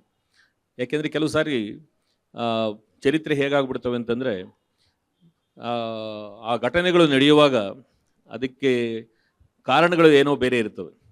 ಆದರೆ ನಡೆದಾದ ಮೇಲೆ ಆ ಅದೃಷ್ಟವಶಾತ್ ಆ ಘಟನೆ ಅದು ಜನಮನಸ್ಸದಲ್ಲಿ ಅದು ಗೌರವಕ್ಕೆ ಪಾತ್ರವಾಗುವಂಥ, ಮೆಚ್ಚುಗೆಗೆ ಪಾತ್ರವಾಗುವಂಥ ಸಂಗತಿ ಆದರೆ ಅದಕ್ಕೆ ಕೆಲವು ವಿಶೇಷಣಗಳು ಸೇರ್ಕೋತವೆ. ಅಂದರೆ ಉದ್ದೇಶಪೂರ್ವಕವಾಗಿ ಇದನ್ನು ಮಾಡಿದ್ದು, ಅಂದರೆ ಇಂತಹ ಒಂದು ಇದು ಘನವನ್ನು ಸಾಧಿಸುತ್ತೆ ಅನ್ನೋ ಕಾರಣಕ್ಕಾಗಿಯೇ ಅದು ಹುಟ್ಟಿಕೊಂಡಿದ್ದು ಅನ್ನುವಂಥ ಎಲ್ಲ ವ್ಯಾಖ್ಯಾನಗಳು ಆಮೇಲೆ ಹುಟ್ಟುತ್ತವೆ. ನನ್ನ ತಿಳುವಳಿಕೆ ಪ್ರಕಾರ ಮೈಸೂರು ರಂಗಾಯಣ ತುಂಬ ಸಂಕೀರ್ಣವಾದ ಸ್ಥಿತಿಯೊಳಗಿದ್ದಾಗ ಮತ್ತೆ ರಂಗಾಯಣಕ್ಕೆ ಒಂದು ವಿಶೇಷವಾದಂಥ ಅಸ್ತಿತ್ವವನ್ನು ತಂದುಕೊಡ್ಬೇಕು. ಮತ್ತು ಬಿ ವಿ ಕಾರಂತರ ಮೂಲಕವಾಗಿ ಸೃಷ್ಟಿಯಾದ ರಂಗಾಯಣ ಅದು ಅನೇಕ ರೀತಿಯಾದಂಥ ಟೀಕೆಗಳಿಗೆಲ್ಲ ಗುರಿಯಾಗ್ತಾ ಇದ್ದ ಸಂದರ್ಭದಲ್ಲಿ ಒಂದು ರಂಗಾಯಣಕ್ಕೆ ಮತ್ತೆ ಅದರ ಐಡೆಂಟಿಟಿಯನ್ನು ಮರಳಿಸುವಂಥ ಕೆಲಸ ಆಗಬೇಕು ಅಂತ ಯೋಚನೆ ಮಾಡ್ತಾಯಿದ್ರು. ಆಗ ಬಳಿಗಾರ್ ಅವರೇ ಕನ್ನಡ ಸಂಸ್ಕೃತಿ ಇಲಾಖೆ ನಿರ್ದೇಶಕರಾಗಿ ಇಲ್ಲಿ ಕೂತಿದ್ದಾರೆ, ಮತ್ತು ಚಿಕ್ಕಣ್ಣ ಅವರು ಅದರ ಪ್ರಭಾರಿ ನಿರ್ದೇಶಕರಾಗಿದ್ದರು. ಅವರು ಒಂದು ಸಭೆಯನ್ನು ಮಾಡಿ ಬಸವಲಿಂಗಯ್ಯನವರನ್ನು, ಅವ್ರು ಯಾಕೆಂದರೆ ಬಸವಲಿಂಗಯ್ಯನವರು ಹಿಂದೆ ಮೈಸೂರು ರಂಗಾಯಣದಲ್ಲಿ ನಿರ್ದೇಶಕರ ಕೆಲಸ ಮಾಡಿದರು, ಅವ್ರು ಕರೆದು ಈಗ ಈ ಸಂಕೀರ್ಣವಾದ ಸ್ಥಿತಿಯನ್ನು ನಾವು ದಾಟಿಸೋದಕ್ಕೆ ಏನು ಮಾಡೋಣ ಅಂತ. ಸೊ ಎಂಥದ್ದೇ ರಂಗ ಪ್ರದರ್ಶನಗಳು ಮಾಡಿದರು. ಅಂದರೆ ವಾಸ್ತವವಾದಿ ರಂಗ ಪ್ರದರ್ಶನವನ್ನು ಅವರು ಗಾಂಧಿ ವರ್ಸಸ್ ಗಾಂಧಿ ಈ ಥರದ್ದೆಲ್ಲ ಅಲ್ಲಿ ಮಾಡಿದರು. ಮತ್ತು ಬಿ ವಿ ಕಾರಂತರ ಕಾಲದಲ್ಲಿ ಬಹಳ ಶ್ರೇಷ್ಠವಾದಂಥ ಪ್ರಯೋಗಗಳನ್ನು ಅಲ್ಲೆಲ್ಲ ಮಾಡಲಾಗಿದ್ದರು. ರಂಗಭೂಮಿಗೆ ಮತ್ತು ಈ ರಂಗಾಯಣಕ್ಕೆ ಮತ್ತು ರಂಗಭೂಮಿಗೆ ಎರಡಕ್ಕೂ ಕೂಡ ಒಂದು ಚಲನೆಯನ್ನು ಕೊಡುವಂಥ ಒಂದು ಏನಾದರೂ ಆಗಬೇಕು, ಏನು ಮಾಡಿದ್ರೆ ಆಗುತ್ತೆ ಅಂತನ್ನುವಂಥ ಒಂದು ಚಿಂತನೆಗಳನ್ನು ನಡೆಸಿದಾಗ ಅವರಿಗೆ, ಬಸವಲಿಂಗನವರಿಗೆ ಯಾವುದೋ ಒಂದು ವಿಲಕ್ಷಣವಾದ ಒಂದು ಗಳಿಗೆಯಲ್ಲಿ ಮಲೆಗಳಲ್ಲಿ ಮದುಮಗಳನ್ನು ನಾನು ನಾಟಕ ಮಾಡ್ತೀನಿ ಅಂತಂದರು. ಸೊ ಚಿಕ್ಕಣ್ಣವರು ಬೆಳೆಗಾರರ ಹತ್ರ ಪ್ರಸ್ತಾಪ ಹೇಳಿದರು, ಮಾಡಿರಿ, ಯಾಕೆ ಮಾಡೋಕ್ಕಾಗದು, ಹಣ ಬೇಕಾದ್ರೆ ನಾವು ಕೊಡ್ತೀವಿ ಅಂತಂದರು. ಅವರು ಹಣ ಕೊಡ್ತೀವಿ ಅಂತಂದ್ರೆ ಈ ಕಾಲಕ್ಕಾದರೆ ಅದು ಆಗ್ತಿರ್ಲಿಲ್ಲ. ಆ ಕಾಲದಲ್ಲಿ 20 ಲಕ್ಷ ರೂಪಾಯಿನಲ್ಲಿ ನಾಟಕ ಮಾಡೋದಕ್ಕೆ ಸಾಧ್ಯ ಆಯಿತು. ಮತ್ತು ಅದಕ್ಕೆ ಅವರು ಆಗಲೇ ಉಗಮ ಹೇಳಿದಂತೆ ಇಂಥ ನಾಟಕಗಳನ್ನು ಮಾಡೋಕ್ಕೆ ಹೋದಾಗ ಅದಕ್ಕೆ ಒಂದು ಭಾಳ ದೊಡ್ಡ ಸಂಘಟನಾತ್ಮಕವಾದಂಥ ಬೆಂಬಲ ಬೇಕಾಗುತ್ತೆ. ಮಲೆಗಳಲ್ಲಿ ಮದುಮಗಳಲ್ಲಿ ನಿಮಗೆ ಗೊತ್ತಿದ್ದಂತೆ ನಾವು ರಂಗಾಯಣದ ಕಲಾವಿದರ ಜೊತೆಗೆ ಮತ್ತೆ 100 ಜನ ಕಲಾವಿದರನ್ನು ಹೈರ್ ಮಾಡಿದ್ವಿ. ಅದಕ್ಕೆ ಹಣ ಸಾಕಾಗದಾಗ ಪುಟ್ಟಸ್ವಾಮಿಯವರು BDಯಲ್ಲಿ ಇದ್ದರು, ಅವರು ಹಣ ಕೊಡಿಸಿದ್ರು ಅದಕ್ಕೆ, ಮತ್ತು ವಾರ್ತಾ ಇಲಾಖೆಯವರು ಹಣ ಕೊಟ್ಟರು. ಹೀಗೆ ಹಲವು ಸಂಸ್ಥೆಗಳೆಲ್ಲ ಸೇರಿಕೊಂಡು ಅದನ್ನು ಭಾಳ ದೊಡ್ಡ ಒಂದು ಕಾರ್ಯಕ್ರಮವಾಗಿ ಮಾಡಿ ಸಕ್ಸಸ್ ಆಯಿತು. ಅದರಿಂದ ಒಂದು ಕಲಿತ ಪಾಠ ಏನು ಅಂತಂದರೆ, ಆಗಲೇ ಉಗಮ ಹೇಳ್ತಾ ಇದ್ರು, ಕನ್ನಡ ರಂಗಭೂಮಿಗೆ ಈಗಲೂ ಕೂಡ ನೀವು ರಂಗಭೂಮಿಯ ಕಲಾಕ್ಷೇತ್ರಗಳಿಗೆಲ್ಲ ಹೋಗಿ ನೋಡಿ, ಅಲ್ಲಿ ಬರುವಂಥ ಪ್ರೇಕ್ಷಕರು ಅವರವರೇ ಪ್ರೇಕ್ಷಕರಿದೆ, ಅಂದರೆ ಅದೇ ಪ್ರೇಕ್ಷಕರವರೆಗೆ. ಅದು ಬೆಂಗಳೂರಿನಲ್ಲಿ ಕೋಟ್ಯಾಂತರ ಜನ ಇದ್ದಾರೆ ಅಂತ ಹೇಳ್ತಾರೆ, 1.5 ಕೋಟಿಗಿಂತಲೂ ಹೆಚ್ಚು ಜನ ಇರಬಹುದು. ಮತ್ತು ಇಲ್ಲಿ ಆ ಎಲ್ಲ ರೀತಿಯಾದಂಥ ನಾಟಕಗಳು ಕೂಡ ನಡೀತಾ ಇದ್ದರೂ ಕೂಡ ಒಂದು ದಿನದಲ್ಲಿ ಬಹುಶಃ ಬೆಂಗಳೂರಿನಲ್ಲಿ ನಾಟಕ ನೋಡುವವರ ಸಂಖ್ಯೆಯನ್ನು ನೀವು ತಲೆ ಹಿಡಿದು ಲೆಕ್ಕ ಹಾಕಿದರೆ ಒಂದು 2,000ಕ್ಕಿಂತ ಮೇಲೆ ಇರಲಾರದು. 10 ನಾಟಕ ನಡೆದರೂ ಕೂಡ ಅಲ್ಲೆಲ್ಲ ಸೇರಿದ್ರೆ 1.5 ಕೋಟಿ ಜನದಲ್ಲಿ ನಾಟಕ ಅನ್ನುವಂಥ ಇಂತಹ ಒಂದು ಪ್ರಕಾರವಾದಂಥ ಈ ಇದಕ್ಕೆ ಕೇವಲ 2,000 ಜನ 2,500 ಜನ ಮಾತ್ರ ಬರ್ತಾರೆ, ಮತ್ತೆ ಅವರವರೇ ಪ್ರೇಕ್ಷಕರು ಬರ್ತಾರೆ ಅಂತಂದರೆ ನಾವು ಏಕೆ ಪ್ರೇಕ್ಷಕರನ್ನು ರಂಗಭೂಮಿ ಕಡೆ ಯಾಕೆ ಬರ್ತಾ ಇಲ್ಲ ಅನ್ನೋದನ್ನು ಯಾಕೆ ನಾವು ಒಂದು ಪ್ರಶ್ನೆಯಾಗಿ ಸ್ವೀಕರಿಸಿಲ್ಲ. ಅಂದರೆ ಪ್ರೇಕ್ಷಕರಿಗೆ ಬೇಕಾದ ಅಥವಾ ಪ್ರೇಕ್ಷಕರು ನೋಡಬಯಸಬಹುದಾದ ಮತ್ತು ಪ್ರೇಕ್ಷಕರ ಅನುಭವವನ್ನು ಹೊಸದು ಮಾಡಬಹುದಾದ ಒಂದು ರಂಗ ಕೃತಿಗಳನ್ನು, ನಾನು ಹೇಳ್ತಿರೋ ರಂಗಕೃತಿ ಅಂತಂದರೆ ಪ್ರಯೋಗದ ದೃಷ್ಟಿಯಿಂದ ಮಾತ್ರ ಅಲ್ಲ, ಒಂದು ಹೊಸ ರಂಗ ಮೆಟಫರ್ಸನ್ನು ನಾವು ಕಟ್ಟುವಲ್ಲಿ ಎಲ್ಲೇ ಸೋತಿದ್ವಿ ಅಂತ ನಮ್ಗನ್ಸಿರ್ಬೋದು. ಮದುಮಗಳಿನ ಸಕ್ಸಸ್ ಏನು ಅಂತಂದರೆ, ನಾನು ಅಂಕಿಅಂಶಗಳನ್ನು ಕೊಡೋದಾದರೆ ಇಲ್ಲಿವರೆಗೂ ಅದು 111 ಶೋಗಳಾಗಿದೆ ಬೆಂಗಳೂರಿನಲ್ಲಿ ಮೈಸೂರಲ್ಲಿ ಸೇರಿ, 76,000 ಜನ ನೋಡಿದ್ದಾರೆ. ಮತ್ತು ರಂಗಭೂಮಿಯಲ್ಲೂ ಕೂಡ ಅಷ್ಟು ಇಡೀ ರಾತ್ರಿ 8 ಗಂಟೆ ನಾಟಕ ಮಾಡ್ತಾ ಇದ್ರು ಕೂಡ ಜನ ಬಂದು ನೋಡುವವರು. ಅದರ ಆ ನಾಟಕದ ಪ್ರಯೋಗ ಮತ್ತು ಅದರಲ್ಲಿರುವಂಥ ಕಲಾತ್ಮಕತೆ ಅಥವಾ ಅದರ ತಾತ್ವಿಕ ಮೀಮಾಂಸೆಯ ಕುರಿತಾದಂಥ ಚರ್ಚೆಗಳೆಲ್ಲವನ್ನೂ ನಾನು ಒಪ್ಪಿಕೊಂಡು, ಅದರ ಮಿತಿಗಳೆಲ್ಲವನ್ನೂ ಒಪ್ಪಿಕೊಂಡು ಕೂಡ ಒಂದು ಹೊಸ ಪ್ರೇಕ್ಷಕ ವರ್ಗವನ್ನು ಅದು ಸೃಷ್ಟಿ ಮಾಡ್ತು. 76,000 ಜನ ಬಂದು ನೋಡೋಕ್ಕೆ ಸಾಧ್ಯ ಆಯಿತು ಅಂಥ ಚಳಿಯಲ್ಲಿ, ಆ ಮಳೆಯಲ್ಲೆಲ್ಲ. ಇದು ಮಾಡಿದ್ದೇನು ಅಂತಂದರೆ ರಂಗಭೂಮಿಗೆ ಒಂದು ಹೊಸ ರೀತಿಯಾದಂಥ ರಂಗ ಪರಿಕಲ್ಪನೆಯನ್ನು ಅದು ವಿಸ್ತಾರ ಮಾಡಿದೆ. ಕೇವಲ 70 ಡಿಗ್ರಿ ವ್ಯಾಸದಲ್ಲಿ ನಾವು ರಂಗಭೂಮಿಯನ್ನು ನೋಡ್ತಾ ಇರ್ತೀವಿ, ಅದನ್ನು ನಾವು ಬ್ಲ್ಯಾಕ್ ಬಾಕ್ಸ್ ಅಂತೆಲ್ಲ ಕರೀತಾರೆ. ಆದರೆ ಇದು ಮದುಮಗಳಲ್ಲಿ ಏನಾಯಿತು, ಅದನ್ನು ಪ್ರೊಸೀನಿಯಮ್ಮಲ್ಲಿದ್ದಂಥ ಥಿಯೇಟ್ರನ್ನು ಹೊರಗೆ ಕರ್ಕೊಂಬಂದು ಅದನ್ನು 180 ಡಿಗ್ರಿ ವ್ಯಾಸದೊಳಗೆ ನಾಟಕವನ್ನು ನೋಡೋದಕ್ಕೆ ಅದು ಒಂದು ಅವಕಾಶವನ್ನು ಕ್ರಿಯೇಟ್ ಮಾಡಿಕೊಟ್ಟು, ಆ ಅನುಭವವೇ ಜನಕ್ಕೆ ಭಾಳ ವಿಶೇಷವಾದದ್ದು. ಅಂದರೆ ಕಣ್ಣನ್ನು ಹೀಗೆ ನೀವು ಪ್ಯಾನ್ ಮಾಡಿ ಅದನ್ನು ಒಂದು ಇದನ್ನು ಪನೋರಮಾ ಥರದ ಒಂದು ಇದರಲ್ಲಿ ವ್ಯಾಸದಲ್ಲಿ ನೋಡೋದು, ಪಾತ್ರಗಳು ಸುಮಾರು ಅರ್ಧ ಕಿಲೋಮೀಟರ್ ದೂರದಿಂದೆಲ್ಲ ಬರೋದು, ಹೀಗೆ ನೈಜವಾದ ಜೀವನ ಚಟುವಟಿಕೆಗಳೆಲ್ಲವನ್ನು ಸೃಷ್ಟಿಯಾಗೋದಕ್ಕೆ ಕಾರಣವಾದದ್ದು. ಇದೆಲ್ಲದರ ಜೊತೆಗೆ ಕುವೆಂಪು ಅವರ ಒಂದು ಮ್ಯಾಜಿಕ್ ಇದ್ದೇ ಇತ್ತು. ಕುವೆಂಪು ಅವರ ಬಗ್ಗೆ ಇದ್ದಂಥ, ಕರ್ನಾಟಕದಲ್ಲಿ ಇದ್ದಂಥ ಕನ್ನಡಿಗರಲ್ಲಿ ಇದ್ದಂಥ ಕುವೆಂಪು ಅವರ ಬಗ್ಗೆ ಆ ವಿಸ್ಮಯದ ಮೋಹ ಇದೆಯಲ್ಲ, ಅದು ಕುವೆಂಪುನ ಹೆಸರು ಕೂಡ ಅದಕ್ಕೆ ಒಂದು ದೊಡ್ಡ ಕಾರಣ ಆಯಿತು. ಇವೆಲ್ಲ ಸೃಷ್ಟಿಯಾಗಿ ಅದು ಒಂದು ಬಹಳ ವಿಶೇಷವಾದಂಥ ಒಂದು ಕಾರ್ಯಕ್ರಮವಾಯಿತು. ಇದರ ಪರಿಣಾಮದಿಂದಾಗಿ ಮತ್ತೆ ಸಂಸ್ಕೃತಿ ಇಲಾಖೆ ಇವರೆಲ್ಲ ಯೋಚನೆ ಮಾಡಿ ನಾವು ಇನ್ನೊಂದು ಇದೇ ಥರದ ಒಂದು ರಂಗಕೃತಿಯನ್ನು ಸೃಷ್ಟಿ ಮಾಡಬೇಕು ಅಂತ ಹೇಳಿ ಪ್ರಯತ್ನ ಆಗಿ ಯಾವುದು ಮಾಡೋಕ್ಕೆ ಸಾಧ್ಯ, ಗ್ರಾಮಾಯಣವನ್ನು ಯಾಕೆ ಮಾಡೋಕ್ಕಾಗಬಾರ್ದು ಅನ್ನೋ ಪ್ರಶ್ನೆಯನ್ನು ಕೂಡ ತೆಗೆದುಕೊಂಡು ಚರ್ಚೆ ಮಾಡಿದಿರಿ. ಆದರೆ ರಾಮಾಯಣಕ್ಕಿಂತ ಜನರ ಮನಸ್ಸಿನಲ್ಲಿ ಆಲ್ರೆಡಿ ಒಂದು ಕತೆ ಇರಬೇಕು, ಮಹಾಭಾರತ ರಾಮಾಯಣಗಳ ಹಾಗೆ. ಅಂತಹ ಕಥೆಯನ್ನು ನಾವು ಈ 12 ಗಂಟೆಗಳ ಅಥವಾ 10 ಗಂಟೆಗಳ ನಾಟಕವಾಗಿ ಮಾಡಬೇಕು ಅಂದರೆ ಹೊಸ ಕಥೆಯನ್ನು ಹೇಳಿದರೆ ಜನರನ್ನು ಕೂರಿಸೋದು ಕಷ್ಟ. ಹಾಗಾದ್ರೆ ಯಾವ ಕಥೆ ಹೇಳಬೇಕಂದ್ರೆ ಜನರಿಗೆ ಗೊತ್ತಿರುವ ಕಥೆಯನ್ನು ಹೇಳಬೇಕು. ನೀವು ರಾಮಾಯಣ ಮಹಾಭಾರತದ ಕಥೆಗಳನ್ನು ಹೇಳುವ ಹಾಗೇನೆ ಹೇಳಬೇಕು. ಹಾಗೆ ಕನ್ನಡದ ಜನಮಾನಸದಲ್ಲಿರುವಂಥ ಒಂದು ನೆಲೆಗೊಂಡಿರುವಂಥ ಕಥೆ ಯಾವುದು ಅಂತಂದರೆ ಶರಣರ ಕಥೆ, ಅಂದರೆ ವಚನ ಕಾಲ. ಈಗ ಕಾರ್ನಾಡರು ಹೇಳ್ತಂದ್ರೆ ಮತ್ತೆ ಮತ್ತೆ ನೋಯುವ ಹಲ್ಲಿಗೆ ಮತ್ತೆ ಮತ್ತೆ ಹೊರಳುವಂತೆ ನಾಲಿಗೆ ಅಂತ. ಎಲ್ಲ ಶತಮಾನಗಳಲ್ಲೂ ಕನ್ನಡದ ಸೃಜನಶೀಲವಾದ ಮನಸ್ಸು ಮತ್ತೆ ವಚನಗಳ ಮೂಲಕ ಮತ್ತು ವಚನಗಳ ರೂಪದ ಒಳಗೇನೆ ಒಂದು ಸಂವಾದವನ್ನು ಹುಡುಕೊಂಡು ಬಂದಿದೆ. ಹಾಗಾಗಿ ವಚನ ಕಲ್ಯಾಣ ಅನ್ನುವಂಥ ಒಂದು ಹೊಸ ಯೋಜನೆಯನ್ನು MM ಕಲಬುರ್ಗಿ ಅವರ ನಿರ್ದೇಶನದಲ್ಲಿ ಅದನ್ನು ಮಾಡೋದಕ್ಕೆ ಪ್ರಯತ್ನ ಪಟ್ಟು ಆ ಅಸೈನ್ಮೆಂಟ್ನು ಕೂಡ ಬರೆಯೋ ಅಸೈನ್ಮೆಂಟ್ ನಾನು ಕೊಟ್ಟಿದ್ರು. ನಾವು ಅದನ್ನು ನಾಟಕವನ್ನು ಬರೆದಾದ್ವಿ. ಆದರೆ ಅದೇನೇನೋ ಕಾರಣಗಳಿಂದ ಅದು ಅಸ್ತಿತ್ವಕ್ಕೆ ಬರಲಿಲ್ಲ. ಆದರೆ ಮಾಡೋಕ್ಕಾಗಲಿಲ್ಲ ಅಂತಲ್ಲ, ಆ ಸ್ಕ್ರಿಪ್ಟ್ ಈಗ ರೆಡಿ ಇದೆ. ವಚನ ಕಲ್ಯಾಣ ಎನ್ನುವಂಥ ಒಂದು ಸ್ಕ್ರಿಪ್ಟ್, ಅದು ಇಡೀ ಮೂಮೆಂಟಲ್ಲಿ ಯಾರನ್ನೂ ನಾಯಕರನ್ನಾಗಿ ಮಾಡದೆ ಇಡೀ ಆ ಚಳುವಳಿಯನ್ನೇ ಒಟ್ಟು ನಾಟಕದ ಕ್ರಿಯಾ ಕೇಂದ್ರವನ್ನಾಗಿ ಮಾಡಿ ಅದು ಇಷ್ಟು ಕಲ್ಯಾಣದ ಪತನದವರೆಗೆ ಕಲ್ಯಾಣ ಸೃಷ್ಟಿಯಾಗಿ ಕಲ್ಯಾಣದ ಪತನದವರೆಗಿನ ಎಲ್ಲ ಘಟನೆಗಳನ್ನು ಮತ್ತು ಅದಕ್ಕಿರುವಂಥ ಎಲ್ಲ ಕಲ್ಚರಲ್ ನ್ಯೂಯಾನ್ಸಸ್ಗಳ ಜೊತೆಗೆ ಅದನ್ನು ಪ್ರೆಸೆಂಟ್ ಮಾಡುವಂಥ ಒಂದು ಪ್ರಯತ್ನವನ್ನು ಮಾಡಲಾಗಿದೆ. ಬಟ್ ಇದು ಬಹುಶಃ ಇನ್ನು ಕೆಲವು ಮುಂದಿನ ದಿನಗಳಲ್ಲಿ ಇದು ಆಗ್ಬೋದು ಅಂತ ಕಾಣುತ್ತೆ. 4-5 ವರ್ಷಗಳಿಂದ ಅದು ಒಂದು ಇದರ ಸ್ಥಿತಿಯಲ್ಲಿ ಗರ್ಭಸ್ಥಿತಿಯೊಳಗಿದೆ. ಕೆಲವು ಹೆರಿಗೆಗಳು ಬೇಗ ಆಗೋದಿಲ್ಲ, ಸೊ ತುಂಬ ಟೈಮ್ ತೆಗೆದುಕೊಂಡ್ಬಿಡ್ತವೆ. ಅದು ಆ ಥರದ ಒಂದು ಈಗ ಇದರಲ್ಲಿ ಗರ್ಭಾವಸ್ಥೆಯೊಳಗೆ ಈ ಕತೆ ಇದೆ. ಬರೆಯೋಕ್ಕಾಗಲ್ಲ ಅನ್ನೋದಕ್ಕೆ ಆಗಲ್ಲ ಅನ್ನೋದಕ್ಕೆ ಇದೊಂದು ನೆಪ ಅಷ್ಟೇ. ಬಟ್ ಈ ಕೃತಿ ಹೇಗಾಗುತ್ತೆ, ಇದು ಮದುಮಗಳ ಥರನೇ ಜನಕ್ಕೆ ತಲುಪುತ್ತಾ, ಜನರನ್ನು ಅದು ಆಕರ್ಷಿಸುತ್ತಾ, ಇದನ್ನು ಎಲ್ಲಿ ಮಾಡಬೇಕು, ಈ ಥರದ ಪ್ರಶ್ನೆಗಳೆಲ್ಲವೂ ಸರ್ಕಾರದ ಮುಂದೆ, ಸಂಸ್ಕೃತಿ ಇಲಾಖೆ ಮುಂದೆ ಇವೆ. ಬಟ್ ಒಂದಂತೂ ನಿಜ, ಇಂತಹ ಪ್ರಯೋಗಗಳು ಕೇವಲ ಒಂದು ಚಮತ್ಕಾರಕವಾದಂಥ ಘಟನೆಯಾಗಿ ಮಾತ್ರ ನಡೆಯಬಲ್ಲವೇ ಹೊರತು ಇದನ್ನು ಒಂದು ನಿರಂತರವಾದ ರಂಗಕ್ರಿಯೆ ಅಂತ ನಾವು ಹೇಳೋದಕ್ಕೆ ಸಾಧ್ಯವಿಲ್ಲ. ಯಾಕೆಂದರೆ ಒಂದು ಪ್ರೊಡಕ್ಷನ್ ಮಾಡಬೇಕಾದ್ರೆ ಒಂದೇ ಶೋ ಮಾಡ್ತೀವಿ ಅಂತಂದ್ರೂ ಕೂಡ ನಮಗೆ ಕನಿಷ್ಠ ಪಕ್ಷ 1 ಕೋಟಿಗಿಂತ ಹೆಚ್ಚು ಹಣ ಬೇಕಾಗುತ್ತೆ. ಸೊ 1 ಕೋಟಿಯಷ್ಟು ಹಣವನ್ನು ಪ್ರೇಕ್ಷಕರಿಂದ ನಾವು ನಿರೀಕ್ಷೆ ಮಾಡೋದಕ್ಕೆ ಕಷ್ಟ, ಅದು ಸಸ್ಟೈನ್ ಆಗೋದು ಕಷ್ಟ. ಸೊ ಆ ದೃಷ್ಟಿಯಿಂದ ಕೆಲವು ಸಾರಿ ಒಂದು ರೀತಿ ಈ ಕೊಕ್ಕು ಮುರ್ಕೊಂಡು ಹೊಸ ಜೀವ ಪಡೆಯುವಂಥ ಈ ಹದ್ದುಗಳ ಹಾಗೆ ನಾವು ಈ ಥರದ ಒಂದು ಘಟನೆಯನ್ನು ತಂದು ರಂಗಭೂಮಿಗೆ ಒಂದು ಚಾಲಕ ಶಕ್ತಿಯನ್ನು ಕೊಡ್ಬೋದು. ಬಟ್ ಇದನ್ನು ನಿರಂತರವಾದ ರಂಗಕ್ರಿಯೆ ಅಂತ ಹೇಳೋದಕ್ಕೆ ಸಾಧ್ಯ ಇಲ್ಲ ಅಂತ ಅನ್ನೋದು ನನ್ನ ನಂಬಿಕೆ. ಅಕ್ಷತಾ ಅವ್ರಿಗೆ, ಈಗ ಸಾಮಾನ್ಯವಾಗಿ ರಂಗಭೂಮಿಗೆ ಬರುವ ಪ್ರೇಕ್ಷಕರು ನಾವು ನೋಡ್ತಾನೆ ಇರ್ತೀವಿ. ಈಗ KYN ಅವ್ರು ಹೇಳ್ದಂಗೆ, ನೀವು 1 ವುಮೆನ್ ಶೋ ಅಥವಾ 1 ಮ್ಯಾನ್ ಶೋ, ನೀವು ಹೊಸ ಪ್ರೇಕ್ಷಕರನ್ನೇನೋ ರಂಗಭೂಮಿಗೆ ಸೆಳೆಯಕ್ಕೆ ಆಗಿದೆಯಾ? ಅಥವಾ ನೀವು ಗುರುತಿಸಿರಂಗೆ ತುಂಬಷ್ಟು ಶೋಗಳು ಮಾಡ್ತಿರ್ತೀರಿ, ರಾಜ್ಯದುದ್ದಕ್ಕೂ ಮಾಡಿದ್ದೀರಾ. ನಿಮ್ಮ ರೊಟೀನ್ ಪ್ರೇಕ್ಷಕರ ಜೊತೆಗೆ ಹೊಸ ಪ್ರೇಕ್ಷಕರೇನಾದ್ರು ನಿಮ್ಮ ಕಡೆ ಸೆಳೆದಿದ್ದೀರಾ ಅಥವಾ ಸೆಳಿಬೋದಾ ಅಂತ ಮುಂದಿನ ದಿನಗಳಲ್ಲಿ? ಏಕವ್ಯಕ್ತಿ ನಾಟಕ ಅಲ್ಲದೇನೂ ನಾನು ಗ್ರೂಪಲ್ಲಿ ನಾಟಕ ಮಾಡಿದ್ದೀನಿ. ಅವ್ರು ಅದೊಂದನ್ನೇ ಒತ್ತಿ ಹೇಳ್ತಾ ಇದ್ದಾರೆ ಮಾತ್ರಕ್ಕೆ. ನಾನು ಬರೀ ಏಕವ್ಯಕ್ತಿ ನಾಟಕನೇ ಮಾಡ್ತೀನಿ ಅಂತಲ್ಲ. ಆದರೆ ಅದೇ ನಾನು ಮೊದಲೇ ಹೇಳ್ದಂಗೆ, ನಾನು ಸ್ವಲ್ಪ ಈಸಿಯೆಸ್ಟ್ ವೇ ನಾನು ಮಾಡಬೇಕು ಹೇಳಬೇಕು ಅಂತ ಹೊರಟಾಗ ನನಗೆ ಏಕವ್ಯಕ್ತಿ ಫಾರ್ಮೇ ಸಿಕ್ಕಿದ್ದು.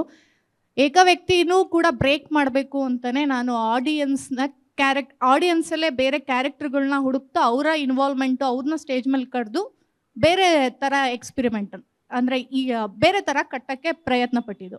ಇವತ್ತವರೆಗೂ ಒಂದು 94 ಶೋ ಆಗಿದೆ. 94 ಶೋನಲ್ಲಿ ಒಂದು 5 ಕಡೆ ಬಿಟ್ಟರೆ ಇನ್ನು ಎಲ್ಲ ಕಡೆ 90 ಶೋನು ಆಯೋಜಿಸಿರೋರು ರಂಗಭೂಮಿಗೆ ಸಂಬಂಧಿಸಿದವರಲ್ಲ. ಅಲ್ಲಿ ಅವರು ಅಲ್ಲ ಅಂದಮೇಲೆ ಅವ್ರು ಕರೆದಂತಹ ಪ್ರೇಕ್ಷಕರು ಕೂಡ ಈ ಥರದ ನಾಟಕಗಳನ್ನ ನೋಡೇ ಇಲ್ಲ. ಉತ್ತರ ಕರ್ನಾಟಕಕ್ಕೆ ಹೋದರೆ ಅಲ್ಲಿಯ ಕಂಪ್ನಿ ನಾಟಕಗಳನ್ನ ನೋಡ್ತಾ ಇರ್ತಾರೆ. ಈ ಕಡೆ ಬಂದರೆ ನಮ್ಮೂರಲ್ಲಿ ಸಾಮಾಜಿಕ ನಾಟಕಗಳು ಈ ಥರ ಊರಿಗೊಂದ್ಸಲ ಮಾಡ್ತಿದ್ವಲ್ಲ, ಆ ಥರ ನಾಟಕಗಳನ್ನ ನೋಡ್ತಿರ್ತಾರೆ. ಈ ಥರ ನಾಟಕಗಳನ್ನ ನೋಡಿದವರೇ ಅಲ್ಲ. ಹಾಗಾಗಿ ಅವರೆಲ್ಲರೂ ಕೂಡ ನನಗೆ ಹೊಸ ಪ್ರೇಕ್ಷಕರು. ಆಮೇಲೆ ಇನ್ನೂ ಒಂದು ಸವಾಲು ನನಗೆ ಈ ಥರ ನಾಟಕಗಳು ಮತ್ತು ನಾನೇ ಪ್ರೇಕ್ಷಕರ ಹತ್ರ ಹೋಗಬೇಕು, ವೇದಿಕೆನ ಹುಡುಕಬೇಕು ಅಂತ ಅನಿಸಿದ್ದು. ಯಾಕೆಂದರೆ ನಾನು ಬೆಂಗಳೂರು ವಾಸಿ. ಒಂದಷ್ಟು ಎಷ್ಟು ಆಡಿಟೋರಿಯಂ ಇದೆ ಅನ್ನೋದು ನನಗೆ ಎಣಿಸಿದ್ರೆ ಒಂದು ಬೆರಳೆಣಿಕೆಯಷ್ಟು ಆಡಿಟೋರಿಯಂ ಇದೆ. ಎಷ್ಟು ತಂಡಗಳಿದ್ದಾವೆ ಇಲ್ಲಿ, ಅಷ್ಟು ತಂಡಗಳಿಗೂ ಆಡಿಟೋರಿಯಂ ಸಿಗಬೇಕಾ? ರಂಗಶಂಕರದವರು ಎಲ್ಲರಿಗೂ ಆಡಿಟೋರಿಯಂ ಕೊಡ್ತಾರಾ? ಕೊಟ್ಟರು ಯಾವಾಗ ಕೊಡ್ತಾರೆ? ಒಂದು ಆಡಿಟೋರಿಯಂಗೆ ಎಷ್ಟು ತಿಂಗಳು ಹಿಂದೆನೇ ನಾವು ಬುಕ್ ಮಾಡಬೇಕು? ಇದೆಲ್ಲ ನಾನು ಮಾಡಬೇಕಾಗಿರೋದು. ನಂಗೆ ಸಾಕಾಗ್ಬಿಡ್ತು ಅನ್ನೋ ಒಂದು ಹೋಗು ಅಪ್ಲೈ ಮಾಡು, ಫಾಲೋ ಅಪ್ ಮಾಡಿ, ಇದೆಲ್ಲ ನಾನು ಮಾಡಬೇಕಾಗಿರೋದು. ನಾನು ಯೋಚನೆ ಮಾಡೋದು ನಾನು ಹೇಗೆ ಎಕ್ಸ್ಪ್ರೆಸ್ ಮಾಡಬೇಕು, ಯಾವ ಪ್ರಾಪರ್ಟಿ ಇವಾಗ ನನ್ನ ಜೊತೆ ಸೇರ್ಕೊಳ್ತು, ಯಾವ ಸೌಂಡ್ ನನ್ನಿಂದ ನಾನು ಇಂಪ್ಯಾಕ್ಟ್ ಆದೆ, ಇದು ನಾನು ಮಾಡಬೇಕಾಗಿರೋದು. ಈ ಥರ ಆಡಿಟೋರಿಯಂಗಳಿಗೂ ಕೊರತೆ. ಆಡಿಟೋರಿಯಂ ಆದಮೇಲೆ ನನ್ನ ನೋಡೋಕ್ಕೆ ಯಾರೋ ಒಂದು ನನ್ನ ನಾಟಕನ ನೋಡಲಿಕ್ಕೆ ದುಡ್ಡು ಕೊಟ್ಟು ಬರೋರಿಗಿಂತ ಹೆಚ್ಚಾಗಿ ಇಂಥ ನಾಟಕನ ನಾನು ಜನರಿಗೆ ತೋರಿಸ್ಬೇಕು ಅನ್ನೋ ಒಂದು ಮುಖ್ಯವಾದ ಯೋಚನೆನೇ ನನಗೆ ಈ ಥರದೊಂದು ಫಾರ್ಮ್ನ ಕಟ್ಟಲಿಕ್ಕೆ ಕಾರಣ. ಸೊ ಕಲಾಕ್ಷೇತ್ರಕ್ಕೆ ಹೋದ್ರೂ ಅವರವರೇ ಸಿಗ್ತಿರ್ತಾರೆ, ರಂಗಶಂಕರಕ್ಕೆ ಹೋದ್ರು ಅವರವರೇ ಸಿಗ್ತಿರ್ತಾರೆ. ಅಲ್ಲಿ ಅವರು ಫ್ರೀಯಾಗಿ ಆರಾಮಾಗಿ ಸೆಟಲ್ಡ್ ಆಗಿಬಿಟ್ಟಿದ್ದಾರೆ ಆಡಿಯನ್ಸ್. ತಪ್ಪಂತ ಹೇಳ್ತಾ ಇಲ್ಲ, ಆಡಿಯನ್ಸ್ ಆಗ್ಬೋದು, ನಾಟಕದ ಫಾರ್ಮ್ಗಳಾಗ್ಬೋದು, ಎಲ್ಲ ಆರಾಮಾಗಿ ಒಂದು ಆಸ್ಥಾನದ ನಾನು ಈ ಥರ ಹೇಳಬಾರ್ದು, ಒಂದು ಆಸ್ಥಾನ ಮುಂದೆ ಎಲ್ಲ ನಾಟಕಗಳು ಭರತನಾಟ್ಯ ಎಲ್ಲ ಹುಟ್ಟಿದೆ ಒಂದು ಆಸ್ಥಾನದ ಕಲೆಯಾಗಿ. ಸೊ ನನಗೆ ಅವೆಲ್ಲವೂ ಕೂಡ ಬ್ರೇಕ್ ಮಾಡಬೇಕು, ಇಲ್ಲ ಅದೇನೋ ಬೇರೆನೇ ಮಾಡಬೇಕು, ನನ್ನ ಜನರ ಮಧ್ಯೆ ಹೋಗಬೇಕು, ಜನರನ್ನ ಮಾತಾಡಿಸ್ಬೇಕು, ಆತ್ಮಕತೆ ಅಂತ ಹೇಳ್ತಿದ್ದೀರಲ್ಲ, ನಾನು ಇಂಥವ್ರ ಆತ್ಮಕತೆನ ತಿಳ್ಕೊಬೇಕು. ಇನ್ನು ಯಾರೋ ಒಬ್ಬರು ಆ ಕಡೆ ಕೂತಿರೋರ ಆತ್ಮಕತೆನ ತಿಳ್ಕೊಬೇಕು. ನಮ್ಮ ಕಣ್ಣಿಗೆ ಕಾಣ್ದಿರೋಂತಹ ಈಗಲೂ ನರಳ್ತಿರೋಂತಹ ಎಷ್ಟೋ ಪಾತ್ರಗಳಿದಾವೆ ಮಾತಾಡೋಕ್ಕಾಗದೆ, ಅವ್ರ ಜೊತೆ ನಾನು ಮಾತಾಡಬೇಕು. ಇವೆಲ್ಲವೂ ಕೂಡ ನನಗೆ ಅನ್ಸೆ ನಾನು ಈ ಥರದೊಂದು ಫಾರ್ಮ್ನ ಕಟ್ಟಿದ್ದು. 1000 ಕಿಲೋಮೀಟ್ರ್ ಡ್ರೈವ್ ಮಾಡ್ಕೊಂಡೋಗಿ ಕಾರ್ ನಿಲ್ಲಿಸಿ ಸೆಟ್ ಹಾಕಿ ನಾಟಕ ಮಾಡೋದು ಸುಲಭ ಅಲ್ಲ. ಆಮೇಲೆ ನಟನಿಗೆ ಜಾತಿ ಇಲ್ಲ. ನಾಟಕ ಆಯೋಜಿಸಿರುವಂಥವ್ರು ಎಡ ಬಲ ಎಲ್ಲರೂ ಹೌದು. ನಾನು ಬಲದ ಅವರು ಬಂದಾಗ ನಾಟಕ ನಾನು ಮಾಡಲ್ಲ, ಎಡದವ್ರು ಕರೆದ್ರೆ ನಾನು ಹಿಂಗೆ ಮಾಡಲ್ಲ ಅಂತ ನನಗೂ ಇಲ್ಲ. ನಾನು ಹೇಳಬೇಕಾಗಿರೋದು ಈ ಥಾಟ್ಸ್ನ ಒಪ್ಕೊಂಡಿರೋರ್ಗಷ್ಟೇ ಅಲ್ಲ, ಈ ಥಾಟ್ಸ್ನ ಒಪ್ಕೊಳ್ದೆ ವಿರೋಧಿಸಿದವ್ರಿಗೂ ನಾನು ಮಾತಾಡಬೇಕಾಗಿದೆ. ಸೊ ಈ ಎಲ್ಲವೂ ಯೋಚನೆಗಳು ಬಂದ ಮೇಲೆ ಅದಕ್ಕೆ ಪೂರಕವಾಗಿ ನಾನು ತುಂಬ ಸ್ಟ್ರಾಂಗ್ ಆಗಿ ನಿಂತು, ಚೌಗ್ಲೆ ಸರ್ ಇದ್ದಾರೆ ನಾಟಕ ಆಯೋಜನೆ ಮಾಡಿದವರು, ತುಂಬ ನೀವೆಲ್ಲ ನಾಟಕವನ್ನು ಆಯೋಜನೆ ಮಾಡ್ತೀರಾ, ಸರ್ ಮಾಡಿಸಿದ್ದಾರೆ ಅಷ್ಟೇ. ಹಿಂಗೆ ಒಂದು ಬೆರಳೆಣಿಕೆಯವ್ರು ಅಷ್ಟೇ ರಂಗಭೂಮಿಯವರು ಆಯೋಜನೆ ಮಾಡಿಸಿರೋದು. ನಂಗೊಂದು ಖುಷಿ ಇದೆ, ಈ ಥರ ನಾಟಕನ ಬೇರೆಯವರು ಕೂಡ ಸ್ವೀಕರಿಸಿದ್ದಾರೆ ಮತ್ತು ಕರಿತಿರ್ತಾರೆ, ಬನ್ನಿ ಮೇಡಮ್ ಶೋ ಮಾಡಿ ಅಂತ. 5 ಶೋ ಆದರೆ ಬರ್ತೀನಿ. ಈ ಥರ ಕರಿಬೇಕಾದ್ರೆ ನಾವು ಕೂಡ ಬೇರೆಯವ್ರಿಗೆ ಮಲೆಗಳಲ್ಲಿ ಮದುಮಗಳನ್ನ ತೊಗೊಂಡೋಗ್ಬಿಟ್ಟು ಬೆಳಗಾಮಲ್ಲಿ ಮಾಡಿ, ಹುಬ್ಳಿಲಿ ಮಾಡಿ, ಎಲ್ಲಾದರೂ ಮಾಡಿ, ಇಲ್ಲೇ ಯಾಕೆ ಬೇರೆಯವರು ನೋಡಬೇಕು? ಎಲ್ಲರಿಗೂ ಮಟನ್ ಬಿರಿಯಾನಿ ರಾಗಿ ಮುದ್ದೆನ ಮಂಡ್ಯದವರಷ್ಟೇ ತಿನ್ನಬಾರ್ದು, ಎಲ್ಲರೂ ತಿನ್ನಬೇಕು, ಎಲ್ಲರಿಗೂ ಆಸೆ ಇರುತ್ತೆ. ಹಂಗೆ ಮಾಡಿ. ನನ್ನ ಮುಂದಿನ ಪ್ರಶ್ನೆ ಬಹುಶಃ 3 ಜನಕ್ಕೂ ಅಂತ ಅನ್ಕೊತೀನಿ, ಮುಖ್ಯವಾಗಿ KY ಅವ್ರಿಗೆ ಮತ್ತು ಶ್ರೀಪಾದ್ ಅವ್ರಿಗೆ. ಇವತ್ತು ಕರ್ನಾಟಕದ ಭಾಳ ಪ್ರಮುಖ ರೆಪರ್ಟರಿ ಅಂತ ಗುರುತಿಸ್ಕೊಂಡಿರುವ ನೀನಾಸಂ ಆಗ್ಬೋದು, ಅಲ್ಲಿ ಆಗುವ ನಾಟಕ ಒಂದು ಮಾದರಿ ಆದರೆ ಇನ್ನು ಅದನ್ನು ಬಿಟ್ಟು ಹೊರತುಪಡಿಸಿ ಕರ್ನಾಟಕದ ಬೇರೆ ಬೇರೆ ಭಾಗಗಳಲ್ಲಾಗುವ ನಾಟಕಗಳು ಭಾಳ ಬೇರೆ ಆಗಿರುತ್ತೆ. ಯಾವಾಗಲೂ ಅದ್ರ ಬಗ್ಗೆ ಒಂದು ಆರೋಪವೂ ಇರುತ್ತೆ.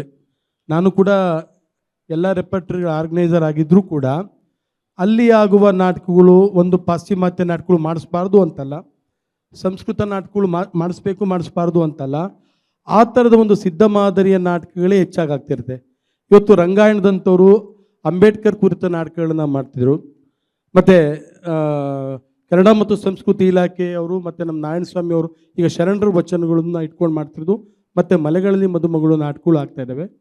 ಹಾಗಾಗಿ ಈ ಥರದ ನಾಟಕಗಳು ಅಂದರೆ ಒಂದು ಮೇಜರ್ ರೆಪರ್ಟರಿ ಆಗಿರುವಂಥವ್ರು, ಮತ್ತು ಅಲ್ಲಿಗೆ ಭಾಳಷ್ಟು ಜನ ಕರ್ನಾಟಕದ ಪ್ರಖ್ಯಾತ ನಿರ್ದೇಶಕರು ಕೂಡ ಅಲ್ಲಿ ನಾಟಕವನ್ನು ಮಾಡಿಸಿದ್ದಾರೆ.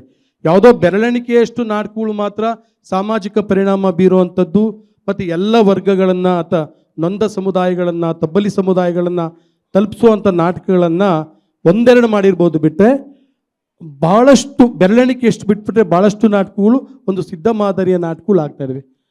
ಆ ಥರದ ಮಾದರಿಗಳನ್ನು ನಾವು ಅಂದರೆ ಈಗ ಅದು ತಲುಪಿಸೋದು ತುಂಬ ಜನ ತಲುಪಿಸ್ತಾರೆ ಅಂತ. ಯಾಕೆಂದರೆ ಆ ನೀನಾಸಂ ನಾಟಕಗಳಿಗೆ ಮತ್ತು ಬೇರೆ ಬೇರೆ ರೆಪರ್ಟರಿಗೆ ಕರ್ನಾಟಕದಾದ್ಯಂತ ಆರ್ಗನೈಸರ್ಗಳಿದ್ದಾರೆ. ಹಾಗಾಗಿ ನಾವು ಎಂಥ ನಾಟಕಗಳನ್ನು ತೋರಿಸ್ಬೇಕು ಅಂತ ಅಂದ್ಬಿಟ್ಟು ನನಗೆ ಭಾಳ ಮುಖ್ಯವಾಗಿ ಕಾಡ್ತಿರೋದು ಪ್ರಶ್ನೆ ಶ್ರೀಪಾದ್ ಭಟ್ರಿಗೂ ಆಗ್ಬೋದು ಮತ್ತು ನಮ್ಮ KY ಅವ್ರಿಗೂ. ಸ್ನೇಹಿತರೆ, ನಾನು ಈಗ ಆ ಸಂಸ್ಥೆಗಳು ಏನು ಮಾಡ್ತಿದ್ದಾವೆ ಇತ್ಯಾದಿಗಳ ಬಗ್ಗೆ ನಾನು ಕಾಮೆಂಟ್ ಮಾಡೋಕ್ಕೆ ಹೋಗಲ್ಲ. ಯಾಕೆ ಅಂತಂದರೆ ನಾನೇನು ಮಾಡ್ತೀನಿ ಅಂತ ಹೇಳ್ತೀನಿ, ಅಥವಾ ನನ್ನ ಹಾಗೆ ಅನೇಕ ಜನ ರಂಗಭೂಮಿಯಲ್ಲಿ ಕೆಲಸ ಮಾಡ್ತಿರೋರು ಈ ಸಮಕಾಲೀನ ರಂಗಭೂಮಿಯನ್ನು ಹೇಗೆ ನೋಡ್ತಿದ್ದಾರೆ ಅಂತ ನಾವು ಚರ್ಚೆ ಮಾಡೋದು ಬೆಸ್ಟ್ ಅಂತ ಅನ್ಸುತ್ತೆ. ಉಳಿದ ಶಬ್ದ ಮಾಧ್ಯಮವನ್ನು ಉಪಯೋಗಿಸಿಕೊಂಡಂತಹ ಪ್ರಕಾರಗಳಿದಾವಲ್ಲ, ಅದರಲ್ಲಿ ನೀವು ಸಮಕಾಲೀನತೆಯನ್ನು ಹುಡುಕೋದು ನಿಮಗೆ ಸ್ವಲ್ಪ ಈಸಿ. ನಾನು ಸಮಕಾಲೀನದ ಬಗ್ಗೆ ಮಾತಾಡ್ತೀನಿ ಅಂತ ಹೇಳೋದು ಸಹ ಈಸಿ. ಉದಾಹರಣೆಗೆ ಸಾಹಿತ್ಯದಲ್ಲಿ ಅಂತ ಇಟ್ಕೊಳ್ಳಿ. ಆದರೆ ರಂಗಭೂಮಿ ಎಂಥ ಸಂಕೀರ್ಣವಾದಂಥ ಮಾಧ್ಯಮ ಅಂದರೆ ಅದು ನಿಮ್ಮ ಎಲ್ಲ ಪದಗಳ ಆಚೆ ಮತ್ತು ಹಲವು ಭಾಷೆಗಳನ್ನು ಒಳಗೊಂಡು ಮಾತಾಡ್ತಾ ಇರುತ್ತೆ. ಅದು ಬಣ್ಣವನ್ನು ಮಾತಾಡ್ತಾ ಇರುತ್ತೆ, ಸಂಗೀತವನ್ನು ಮಾತಾಡ್ತಾ ಇರುತ್ತೆ, ಪರಿಸರವನ್ನು ಮಾತಾಡ್ತಾ ಇರ್ತದೆ, ಅಂದರೆ ಪರಿಕರದ ಪರಿಸರವನ್ನು. ಆಮೇಲೆ ಪ್ರೇಕ್ಷಕರು ನಿನ್ನೆಯ ರಂಗ ವ್ಯಾಕರಣ ಗೊತ್ತಾಗದೇ ಇದ್ದರೆ ಇವತ್ತಿಂದ ಏನನ್ನೂ ಅರ್ಥ ಮಾಡ್ಕೊಳ್ಳೋಕ್ಕೆ ಸಾಧ್ಯ ಇಲ್ಲ. ಅಂದರೆ ಸಮಕಾಲೀನ ಪ್ರೇಕ್ಷಕರು ಅಂದರೆ ಎಂಥದ್ದು ಹಾಗಾದರೆ? ಈಗ ಕಂಪನಿ ನಾಟಕದಲ್ಲಿ ಯಾರೋ ಒಬ್ಬನು ಮೈಕ್ನಿಂದ ಸ್ವಲ್ಪ ಮುಂದೆ ಬಂದು ನಾನು ಇವನಿಗೆ ಟೊಪ್ಪಿ ಹಾಕ್ತೇನೆ ಅಂತಂದರೆ ಕೂತವರಿಗೆಲ್ಲ ಅರ್ಥ ಆಗತ್ತೆ, ಇವನು ಮುಂದೆ ಬಗ್ಗಿದ ಅಂದರೆ ನಮಗೆ ಹೇಳ್ತಿದ್ದಾನೆ, ಪಕ್ಕದವನಿಗಲ್ಲ ಅಂತ. ನೀವು ತರ್ಕದ ಆಧಾರದಲ್ಲಿ ನೋಡಿದರೆ ಟೊಪ್ಪಿ ಹಾಕ್ತೀನಿ ಅಂತ ಹೇಳೋದು ಆ ಮೈಕಲ್ಲೇ ಹೇಳ್ತಿರ್ತಾನೆ. ಆದರೆ ಮುಂದೆ ಬಗ್ಗಿದರೆ ಅದು ನಮಗೆ ಅಂತ ಅರ್ಥವಾಗುವ ಒಂದು ರಂಗ ವ್ಯಾಕರಣ ಜನರಿಗೆ ಅರ್ಥ ಆಗಬೇಕಾದ್ರೆ 25 ವರ್ಷ ಹೋಗಿದೆ. ಕಂಪ್ನಿ ನಾಟಕದವರು ನಿರಂತರವಾಗಿ ಅದನ್ನು ಮಾಡಿ ಅದನ್ನು ಗ್ರಾಮರ್ ಆಗಿ ಸೃಷ್ಟಿ ಮಾಡಿದರು. ಇವತ್ತು ನಮ್ಗೆ ಈಸಿ ಆಗಿದೆ. ಹಾಗಾಗಿ ಒಬ್ಬ ಪ್ರೇಕ್ಷಕ ಅಂತಂದರೆ ಅವನು ಈ ಎಲ್ಲ ರಂಗವ್ಯಾಕರಣವನ್ನು ಅರ್ಥ ಮಾಡಿಕೊಂಡ್ರೆ ಇವತ್ತು ಅದನ್ನು ಆಸ್ವಾದನೆ ಮಾಡೋಕ್ಕಾಗತ್ತೆ. ಹಾಗಾದರೆ ಅವನು ಸಮಕಾಲೀನ ಪ್ರೇಕ್ಷಕ ಅಂದರೆ ಏನು? ಅಥವಾ ನೀಲಾಂಬರಿ ರಾಗ ಅದು ಸಮಕಾಲೀನವೇ ಅಲ್ವೇ? ಅಂದರೆ ಏನು ಮಾತಾಡ್ತೀವಿ ನಾವು? ಅಂದರೆ ವಸ್ತುವನ್ನು ನಾವು ಹೇಗೆ ನೋಡ್ತೀವಿ ಹೇಳೋದ್ರ ಮೇಲಿಂದ ನಾವು ಸಮಕಾಲೀನತೆಯನ್ನು ಅರ್ಥ ಮಾಡ್ಕೋತಾ ಇರ್ತೀವಿ. ನೀನು ಪುರಾಣ ಮಾಡ್ತೀಯೋ, ಮಹಾಭಾರತ ಮಾಡ್ತೀಯೋ, ಗ್ರೀಕ್ ಮಾಡ್ತೀಯೋ, ಅದು ಅದು ಅದು ಅದು ದೊಡ್ಡ ಮ್ಯಾಟ್ರ್ ಅಂತ ನನಗೆ ಅನಿಸಲ್ಲ. ಒಂದು ಉದಾಹರಣೆ ಹೇಳ್ತೀನಿ. 12ನೇ ಶತಮಾನದ ಆಂಡಯ್ಯ ಕಬ್ಬಿಗರ ಕಾವ್ಯವನ್ನು ಬರಿತಾನೆ. ನಾವೆಲ್ಲ ಆರಂಭದ ಕಾಲೇಜು ದಿನಗಳಲ್ಲಿ ಓದಿದ್ದು ಅದನ್ನು. ಯಾಕೆ ಅಂದರೆ ಅದು ಕನ್ನಡದಲ್ಲೇ ಬರಿತೀನಿ ಅಂತ ಅವ ಪಂಥ ತೊಟ್ಟಿದ್ದ, ಅದಕ್ಕಾಗಿ ಅದು ಮುಖ್ಯ ಅಂತ. ಆದರೆ ಅಷ್ಟೇ ಅದರ ವ್ಯಾಲ್ಯೂ ಅಂತ ಅಂದ್ಕೊಂಡಿರೋದ್ರಿಂದ ಮುಂದೆ ನಾವು ಆ ಟೆಕ್ಸ್ಟನ್ನು ಓದಿಗೆ ಒಳಪಡಿಸಲೇ ಇಲ್ಲ. ಆಕಸ್ಮಿಕವಾಗಿ ಯಾವುದೋ ಯಕ್ಷಗಾನ ನೋಡಿದೆ, ಅದರಲ್ಲಿ ಕಬ್ಬಿಗರ ಕಾವ್ಯದ ಕಥಾವಸ್ತು ಇಟ್ಕೊಂಡು ಅವರೊಂದು ಯಕ್ಷಗಾನ ಮಾಡಿದರು. ಮತ್ತು ಯಕ್ಷಗಾನದ ಅನೇಕರು ಅದರ ಸಾಂಪ್ರದಾಯಿಕ ಚೌಕಟ್ಟಿನಲ್ಲಿ ನೋಡೋದ್ರಿಂದ ಅವರು ಒಂದು ವ್ಯಾಖ್ಯಾನ ಇಟ್ಟಿದ್ರು. ಅದರಲ್ಲಿ ಏನಂತಂದರೆ ಅದು ಮನ್ಮಥ ಮತ್ತು ಈಶ್ವರನ ನಡುವಿನ ಒಂದು ಯುದ್ಧ. ಈಶ್ವರ ಅಂತಂದರೆ ಯೋಗಿ, ತ್ಯಾಗಿ, ಮನ್ಮಥ ಅಂದರೆ ಭೋಗಿ ಅನ್ನುವ ಅರ್ಥವನ್ನು ಇಟ್ಟುಕೊಂಡು ಸಹಜವಾಗಿ ಒಂದು ಸಂಘರ್ಷ ಇಟ್ಕೊಂಡು ಅವರು ಯಕ್ಷಗಾನ ಬರೆದಿದ್ರು. ನಾನು ವಾಪಸ್ ಅದನ್ನು ಮರುಯೋದಿಗೆ ಒಳಪಡಿಸಿದ ತಕ್ಷಣ ಇಷ್ಟ ಆಶ್ಚರ್ಯ ಆಯಿತು ನನಗೆ. ನಾನೀಗ ಅದನ್ನು ಸ್ಕ್ರಿಪ್ಟ್ ಮಾಡ್ತಿದ್ದೇನೆ. ನನ್ನ ಸಮಕಾಲೀನವಾದ ಟೆಕ್ಸ್ಟ್ ಯಾವುದು ಕೇಳಿದರೆ ಇವತ್ತು ಕಬ್ಬಿಗರ ಕಾವ್ಯ. ಯಾಕೆ ಅಂದರೆ ಆಂಡಯ್ಯ ಏನು ಮಾಡ್ತಾನೆ, ದಾಕ್ಷಾಯಿಣಿಯನ್ನು ಕಳ್ಕೊಂಡ ಮೇಲೆ ಈಶ್ವರ ಅಂದರೆ ಹೆಣ್ಣನ್ನು ಕಳಕೊಂಡಂಥ ಒಂದು ಗಂಡು ಮಂಜುಗಟ್ಟಿ ಹೋಗ್ತಾನೆ. ಹಾಗಾಗಿ ಅಲ್ಲಿ ಏನು ಹರಿಯುವುದೇ ಇಲ್ಲ, ಪೆಡಸಾಗ್ತಾನೆ, ಗಂಡಾಗ್ತಾನೆ. ಹಾಗಾಗಿ ಅವನಿಗೆ ಚಂದ್ರನ್ ನೋಡಿದ್ರೆ ಸಿಟ್ಟು ಬರ್ತದೆ. ಚಂದ್ರನ್ ನೋಡಿದ್ರೆ ಪ್ರೇಮಿಗಳಿಗೆ ಮತ್ತು ನಾಯಿಗಳಿಗೆ ಸಿಟ್ಟು ಬರ್ತದೆ. ನಿಮಗೆ ಗೊತ್ತಿರಬೇಕು ಅಲ್ವಾ? ಅಂದರೆ ಈ ಪಾಪ ಪಾರಂಪರಿಕ ಕಳ್ಳರಿಗೆ ಮಾತ್ರ, ಇವತ್ತಿನ ಕಳ್ಳರಿಗಲ್ಲ. ಸೊ ಹಾಗೆ ಆ ಚಂದ್ರನನ್ನು ನೋಡಿ ಹೆಣ್ಣನ್ನು ಕಳ್ಕೊಂಡು ಗಂಡಾದಂತಹ ಈ ಈಶ್ವರನಿಗೆ ಸಿಟ್ಟು ಬರುತ್ತೆ. ಅವನನ್ನು ತಗೊಂಬಿಟ್ಟು ಸೆರೆಮನೆಯಲ್ಲಿ ಹಾಕ್ಬಿಡ್ತಾನೆ. ಮನ್ಮಥ ಅವನನ್ನು ಬಿಡಿಸ್ಕೊಂಬರೋದಕ್ಕಾಗಿ ಯುದ್ಧಕ್ಕೆ ಹೋಗ್ತಾನೆ.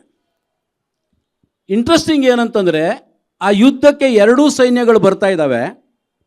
ಈಶ್ವರನ ಕಡೆಯಿಂದ ಯಾರ್ಯಾರು ಬರ್ತಿದ್ದಾರೆ ಕೇಳಿದ್ರೆ ತ್ರಿಶೂಲಗಳು, ದೆವ್ವಗಳು, ಭೂತಗಳು, ವೀರಭದ್ರ ಎಲ್ಲ ಗಣಗಳು ಕಿರ್ಚಾಡ್ಕೊಂಡು ಬರ್ತಿದ್ದಾವೆ.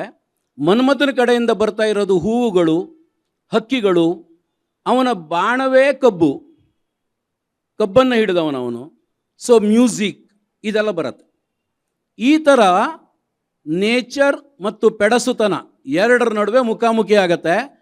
ಆಗ ಬಲವಾಗಿ ಒಂದು ಬಾಣ ಬಿಡ್ತಾನೆ ಅವನು, ಹೂವಿನ ಬಾಣವನ್ನು ಈಶ್ವರನಿಗೆ. ಈಶ್ವರ ಅರ್ಧ ಹೆಣ್ಣಾಗಿ ಹೋಗ್ತಾನೆ. ಅದಕ್ಕಾಗಿ ಅವ ಅರ್ಧನಾರೀಶ್ವರ ಅಂತ. ಯಾವಾಗ ಅವನು ಅರ್ಧ ಹೆಣ್ಣಾಗ್ತಾನೋ ಆಗ ಗಂಗೆ ಹರಿಯೋಕ್ಕೆ ಶುರುವಾಗತ್ತೆ ಅಂತ. ಈ ಹೊತ್ತಿಗೆ ಇದಕ್ಕಿಂತ ದೊಡ್ಡ ಟೆಕ್ಸ್ಟ್ ಯಾವುದು ಅಂತ ಹೇಳಿ ನೋಡೋಣ. ಈ ಹೊತ್ತು ಪುರುಷಾಹಂಕಾರ ನಮ್ಮ ಧರ್ಮವನ್ನು, ತಂತ್ರಜ್ಞಾನವನ್ನು, ಎಲ್ಲವನ್ನ ನಿಯಂತ್ರಿಸ್ತಾ ಇರುವ, ರಾಜಕೀಯವನ್ನು ನಿಯಂತ್ರಿಸ್ತಾ ಇರುವ ಒಂದು ಮಾರುಕಟ್ಟೆ ಶಕ್ತಿಯಾಗಿ ನಿಂತಿರುವ ಹೊತ್ತಿಗೆ ನಮ್ಮ ಒಳಗಡೆ ನಾವು ಹೆಣ್ಣನ್ನು ಆವಾಹನೆ ಮಾಡ್ಕೊಳ್ಳದೇ ಇದ್ದರೆ ನಾವು ಮನುಷ್ಯರೇ ಆಗಲ್ಲ ಅನ್ನುವುದಿದೆಯಲ್ಲ, ಇದು ಇವತ್ತಿನ ಅಪ್ಪಟ ಸಮಕಾಲೀನ ಟೆಕ್ಸ್ಟ್ ಅಂತ ನನಗನ್ಸುತ್ತೆ.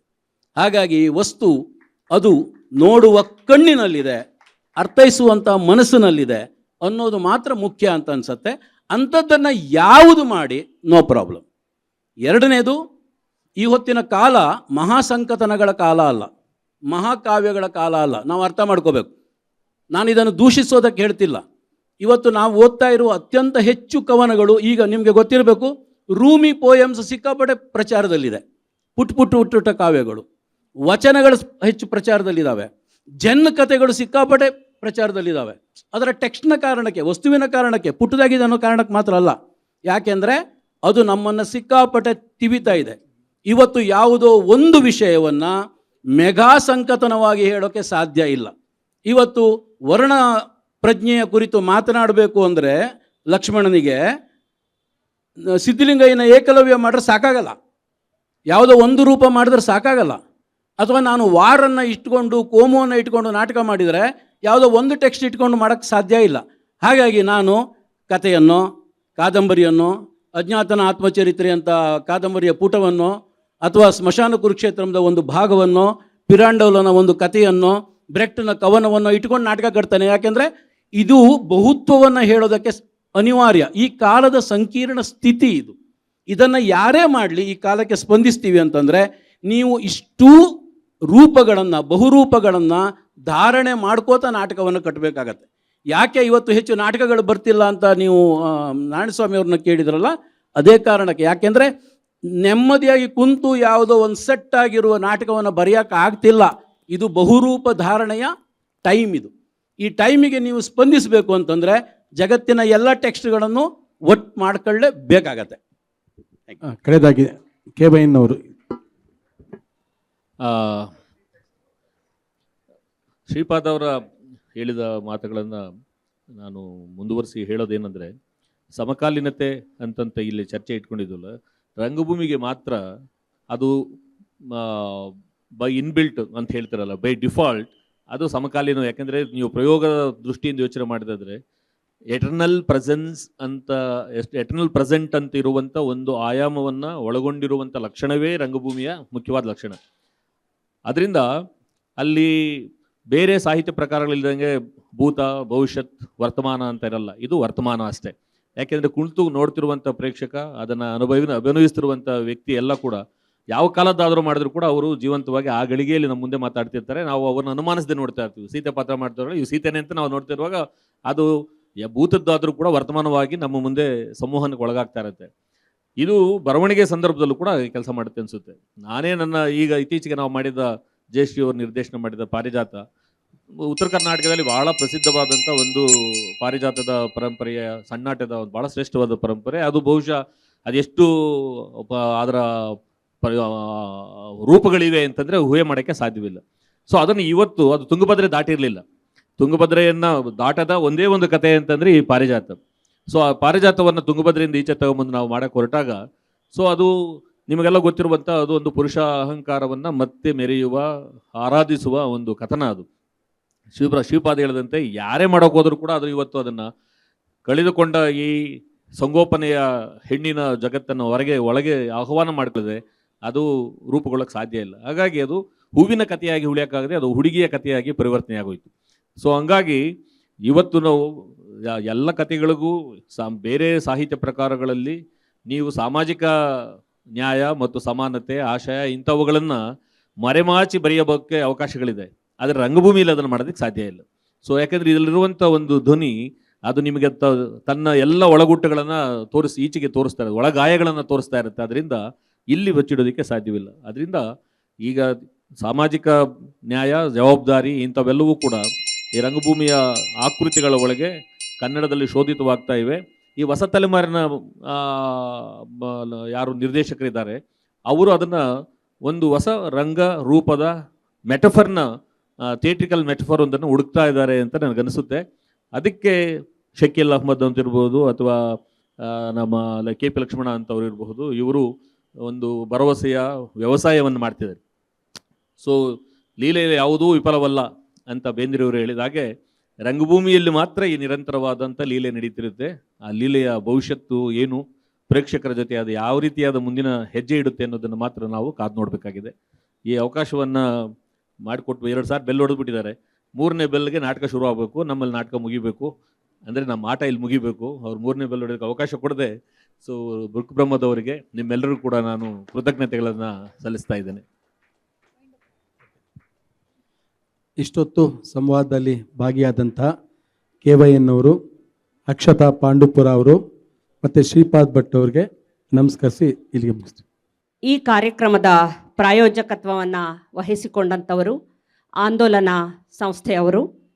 ಹಾಗೆ ಈ ಬುಕ್ ಬ್ರಹ್ಮ 2024ರ ಇಡೀ ಕಾರ್ಯಕ್ರಮದ ಆಯೋಜನೆಯಲ್ಲಿ ನಮ್ಮ ಜೊತೆ ಪ್ರಾಯೋಜಕತ್ವವನ್ನು ಹಂಚಿಕೊಂಡವರ ನೆನಪು ಮಾಡಿಕೊಳ್ಳೋದಾದರೆ ಪ್ಲಾಟಿನಮ್ ಪಾರ್ಟ್ನರ್ಸ್, ರಾಮಯ್ಯ ಯೂನಿವರ್ಸಿಟಿ, ಸುವರ್ಣ ಸಹಭಾಗಿತ್ವ, ಎಲ್ಸಿಟಾ, ಎಲ್ಸಿಯಾ ಕಂಪನಿ, ರಜತ ಸಹಭಾಗಿತ್ವ, ಪಾಲಿ ಇನ್ಸ್ಟಿಟ್ಯೂಟ್, ಪ್ರಾರ್ಥನಾ ವರ್ಡ್ ಸ್ಕೂಲ್ ಸಹಭಾಗಿತ್ವ, MG motors, Sapna Book House, South Asian Literature in Translation, Sheshadripuram Educational Trust, Kaveri Hospitals, Selco, Siri Gramodyoga, Kaveri Emporium.